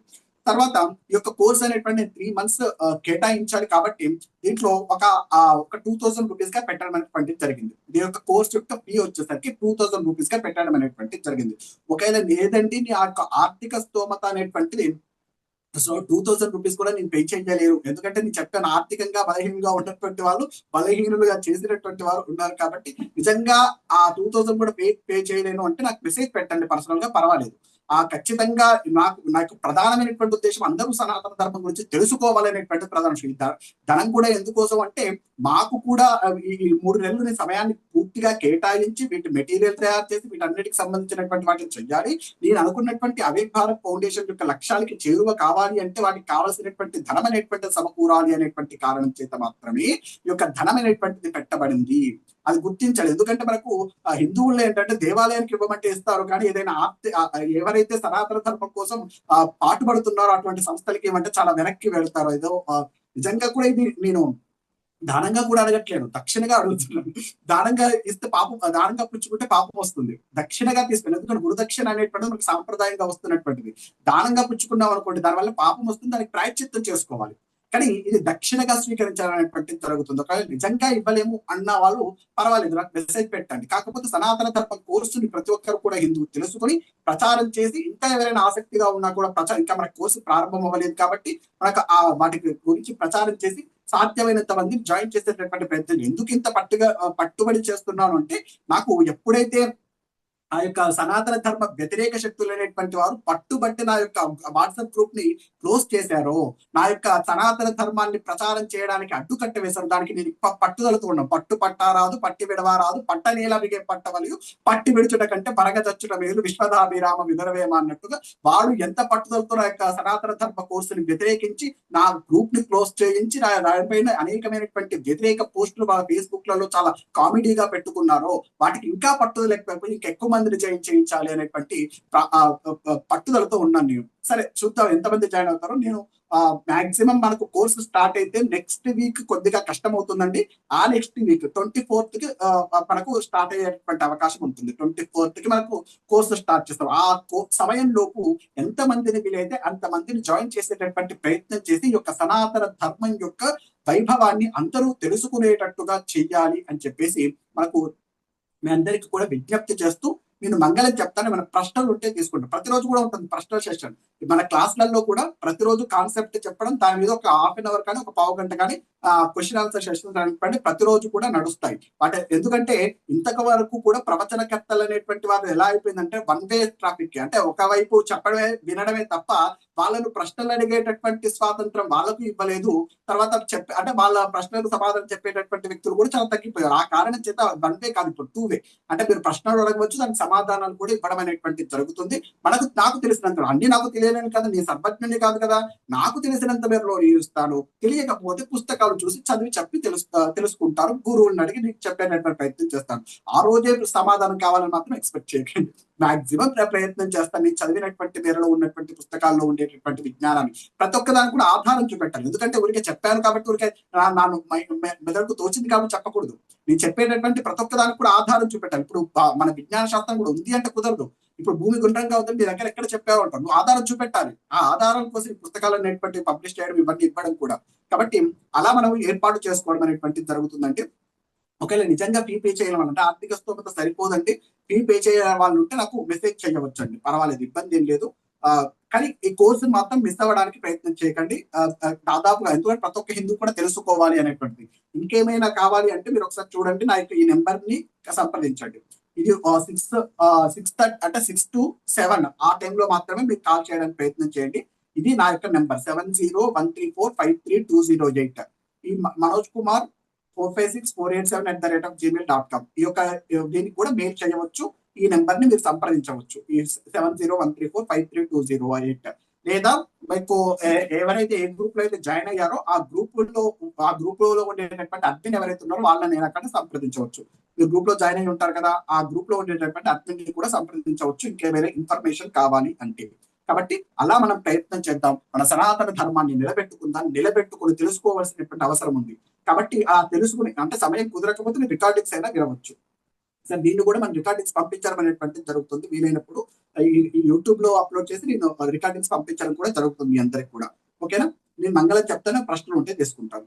ఉమా కాంతాయ కామితార్థ ప్రదాయిని శ్రీగిరీషాయ దేవాయ మలినాథాయ మంగళం సర్వమంగళ మాంగళ్యే శివే సర్వార్థ సాధకే శరణ్యే త్ర్యంబకే దేవి నారాయణీ నమోస్తుతే. స్వస్తి స్వస్తి స్వస్తి. దీనికోసం చాలా శ్రమపడవలసి ఉంటుందండి. ఈ కోర్సు కూడా నేను చాలా శ్రమ పడాల్సి ఉంటుంది. నిజానికి ఇది అంత సులభం కాదు. ఈ శ్రమను దాదాపుగా ఎవరు విద్వాంసులు అయినటువంటి వారు తీసుకోరు. ఎందుకంటే చాలా కష్టపడవలసి ఉంటుంది. ఒక కోర్సు నేర్పడి అనేకమైనటువంటి విషయాలు ఉంటాయి. విద్వానమి విజానామి విద్వజ్జన పరిశ్రమం అని చెప్పేసి, అంటే విద్వాంసుల యొక్క పరిశ్రమ అనేటువంటిది విద్వాంసులు అయినటువంటి వారికి తెలుస్తుంది అని చెప్పేసి, అంటే ఈ యొక్క విషయాలనేటువంటి సేకరించి అందరికీ అన్ని పుస్తకాలను చదివి వాటిలో సారాంశాన్ని చెప్పడం అనేటువంటిది చాలా కష్టమైనటువంటి. కానీ దాన్ని మనం తీసుకున్నాము అంటేనే సనాతన ధర్మం పైన మేము ఎంత డెడికేషన్, నాకు ఇది ఒక యజ్ఞం, నాకు ఎంత యజ్ఞమో మీకు అంత యజ్ఞం అవ్వాలి. అందరూ కూడా పార్టిసిపేట్ చేసి దాన్ని సనాతన ధర్మ వైభవాన్ని మనం చెప్పవలసినటువంటి ఆవశ్యకత తరువాతి తరాలకు ఖచ్చితంగా. ఇప్పుడు మీరు తాతగారు అయ్యారనుకోండి, లేదా మీ యొక్క కొడుకులో ఉన్నారనుకోండి, వాళ్ళ అడిగినప్పుడు దానికి సమాధానం చెప్పాలి కదా. అంటే అలా సమాధానం చెప్పాలన్నా మీ యొక్క కోర్స్ అనేటువంటిది మీకు ఉపయోగపడుతుంది. ఎందుకంటే వాళ్ళకి సమాధానం చెప్పలేదు అనుకోండి, వాళ్ళు వేరే మార్గం వైపు తప్పేమో అనేటువంటి అపోహకు లోనేటువంటి ప్రమాదం ఉంటుంది కాబట్టి. కాబట్టి ఇంకేమైనా ప్రశ్నలు ఉంటే తీసుకుంటాను. నేను రికార్డింగ్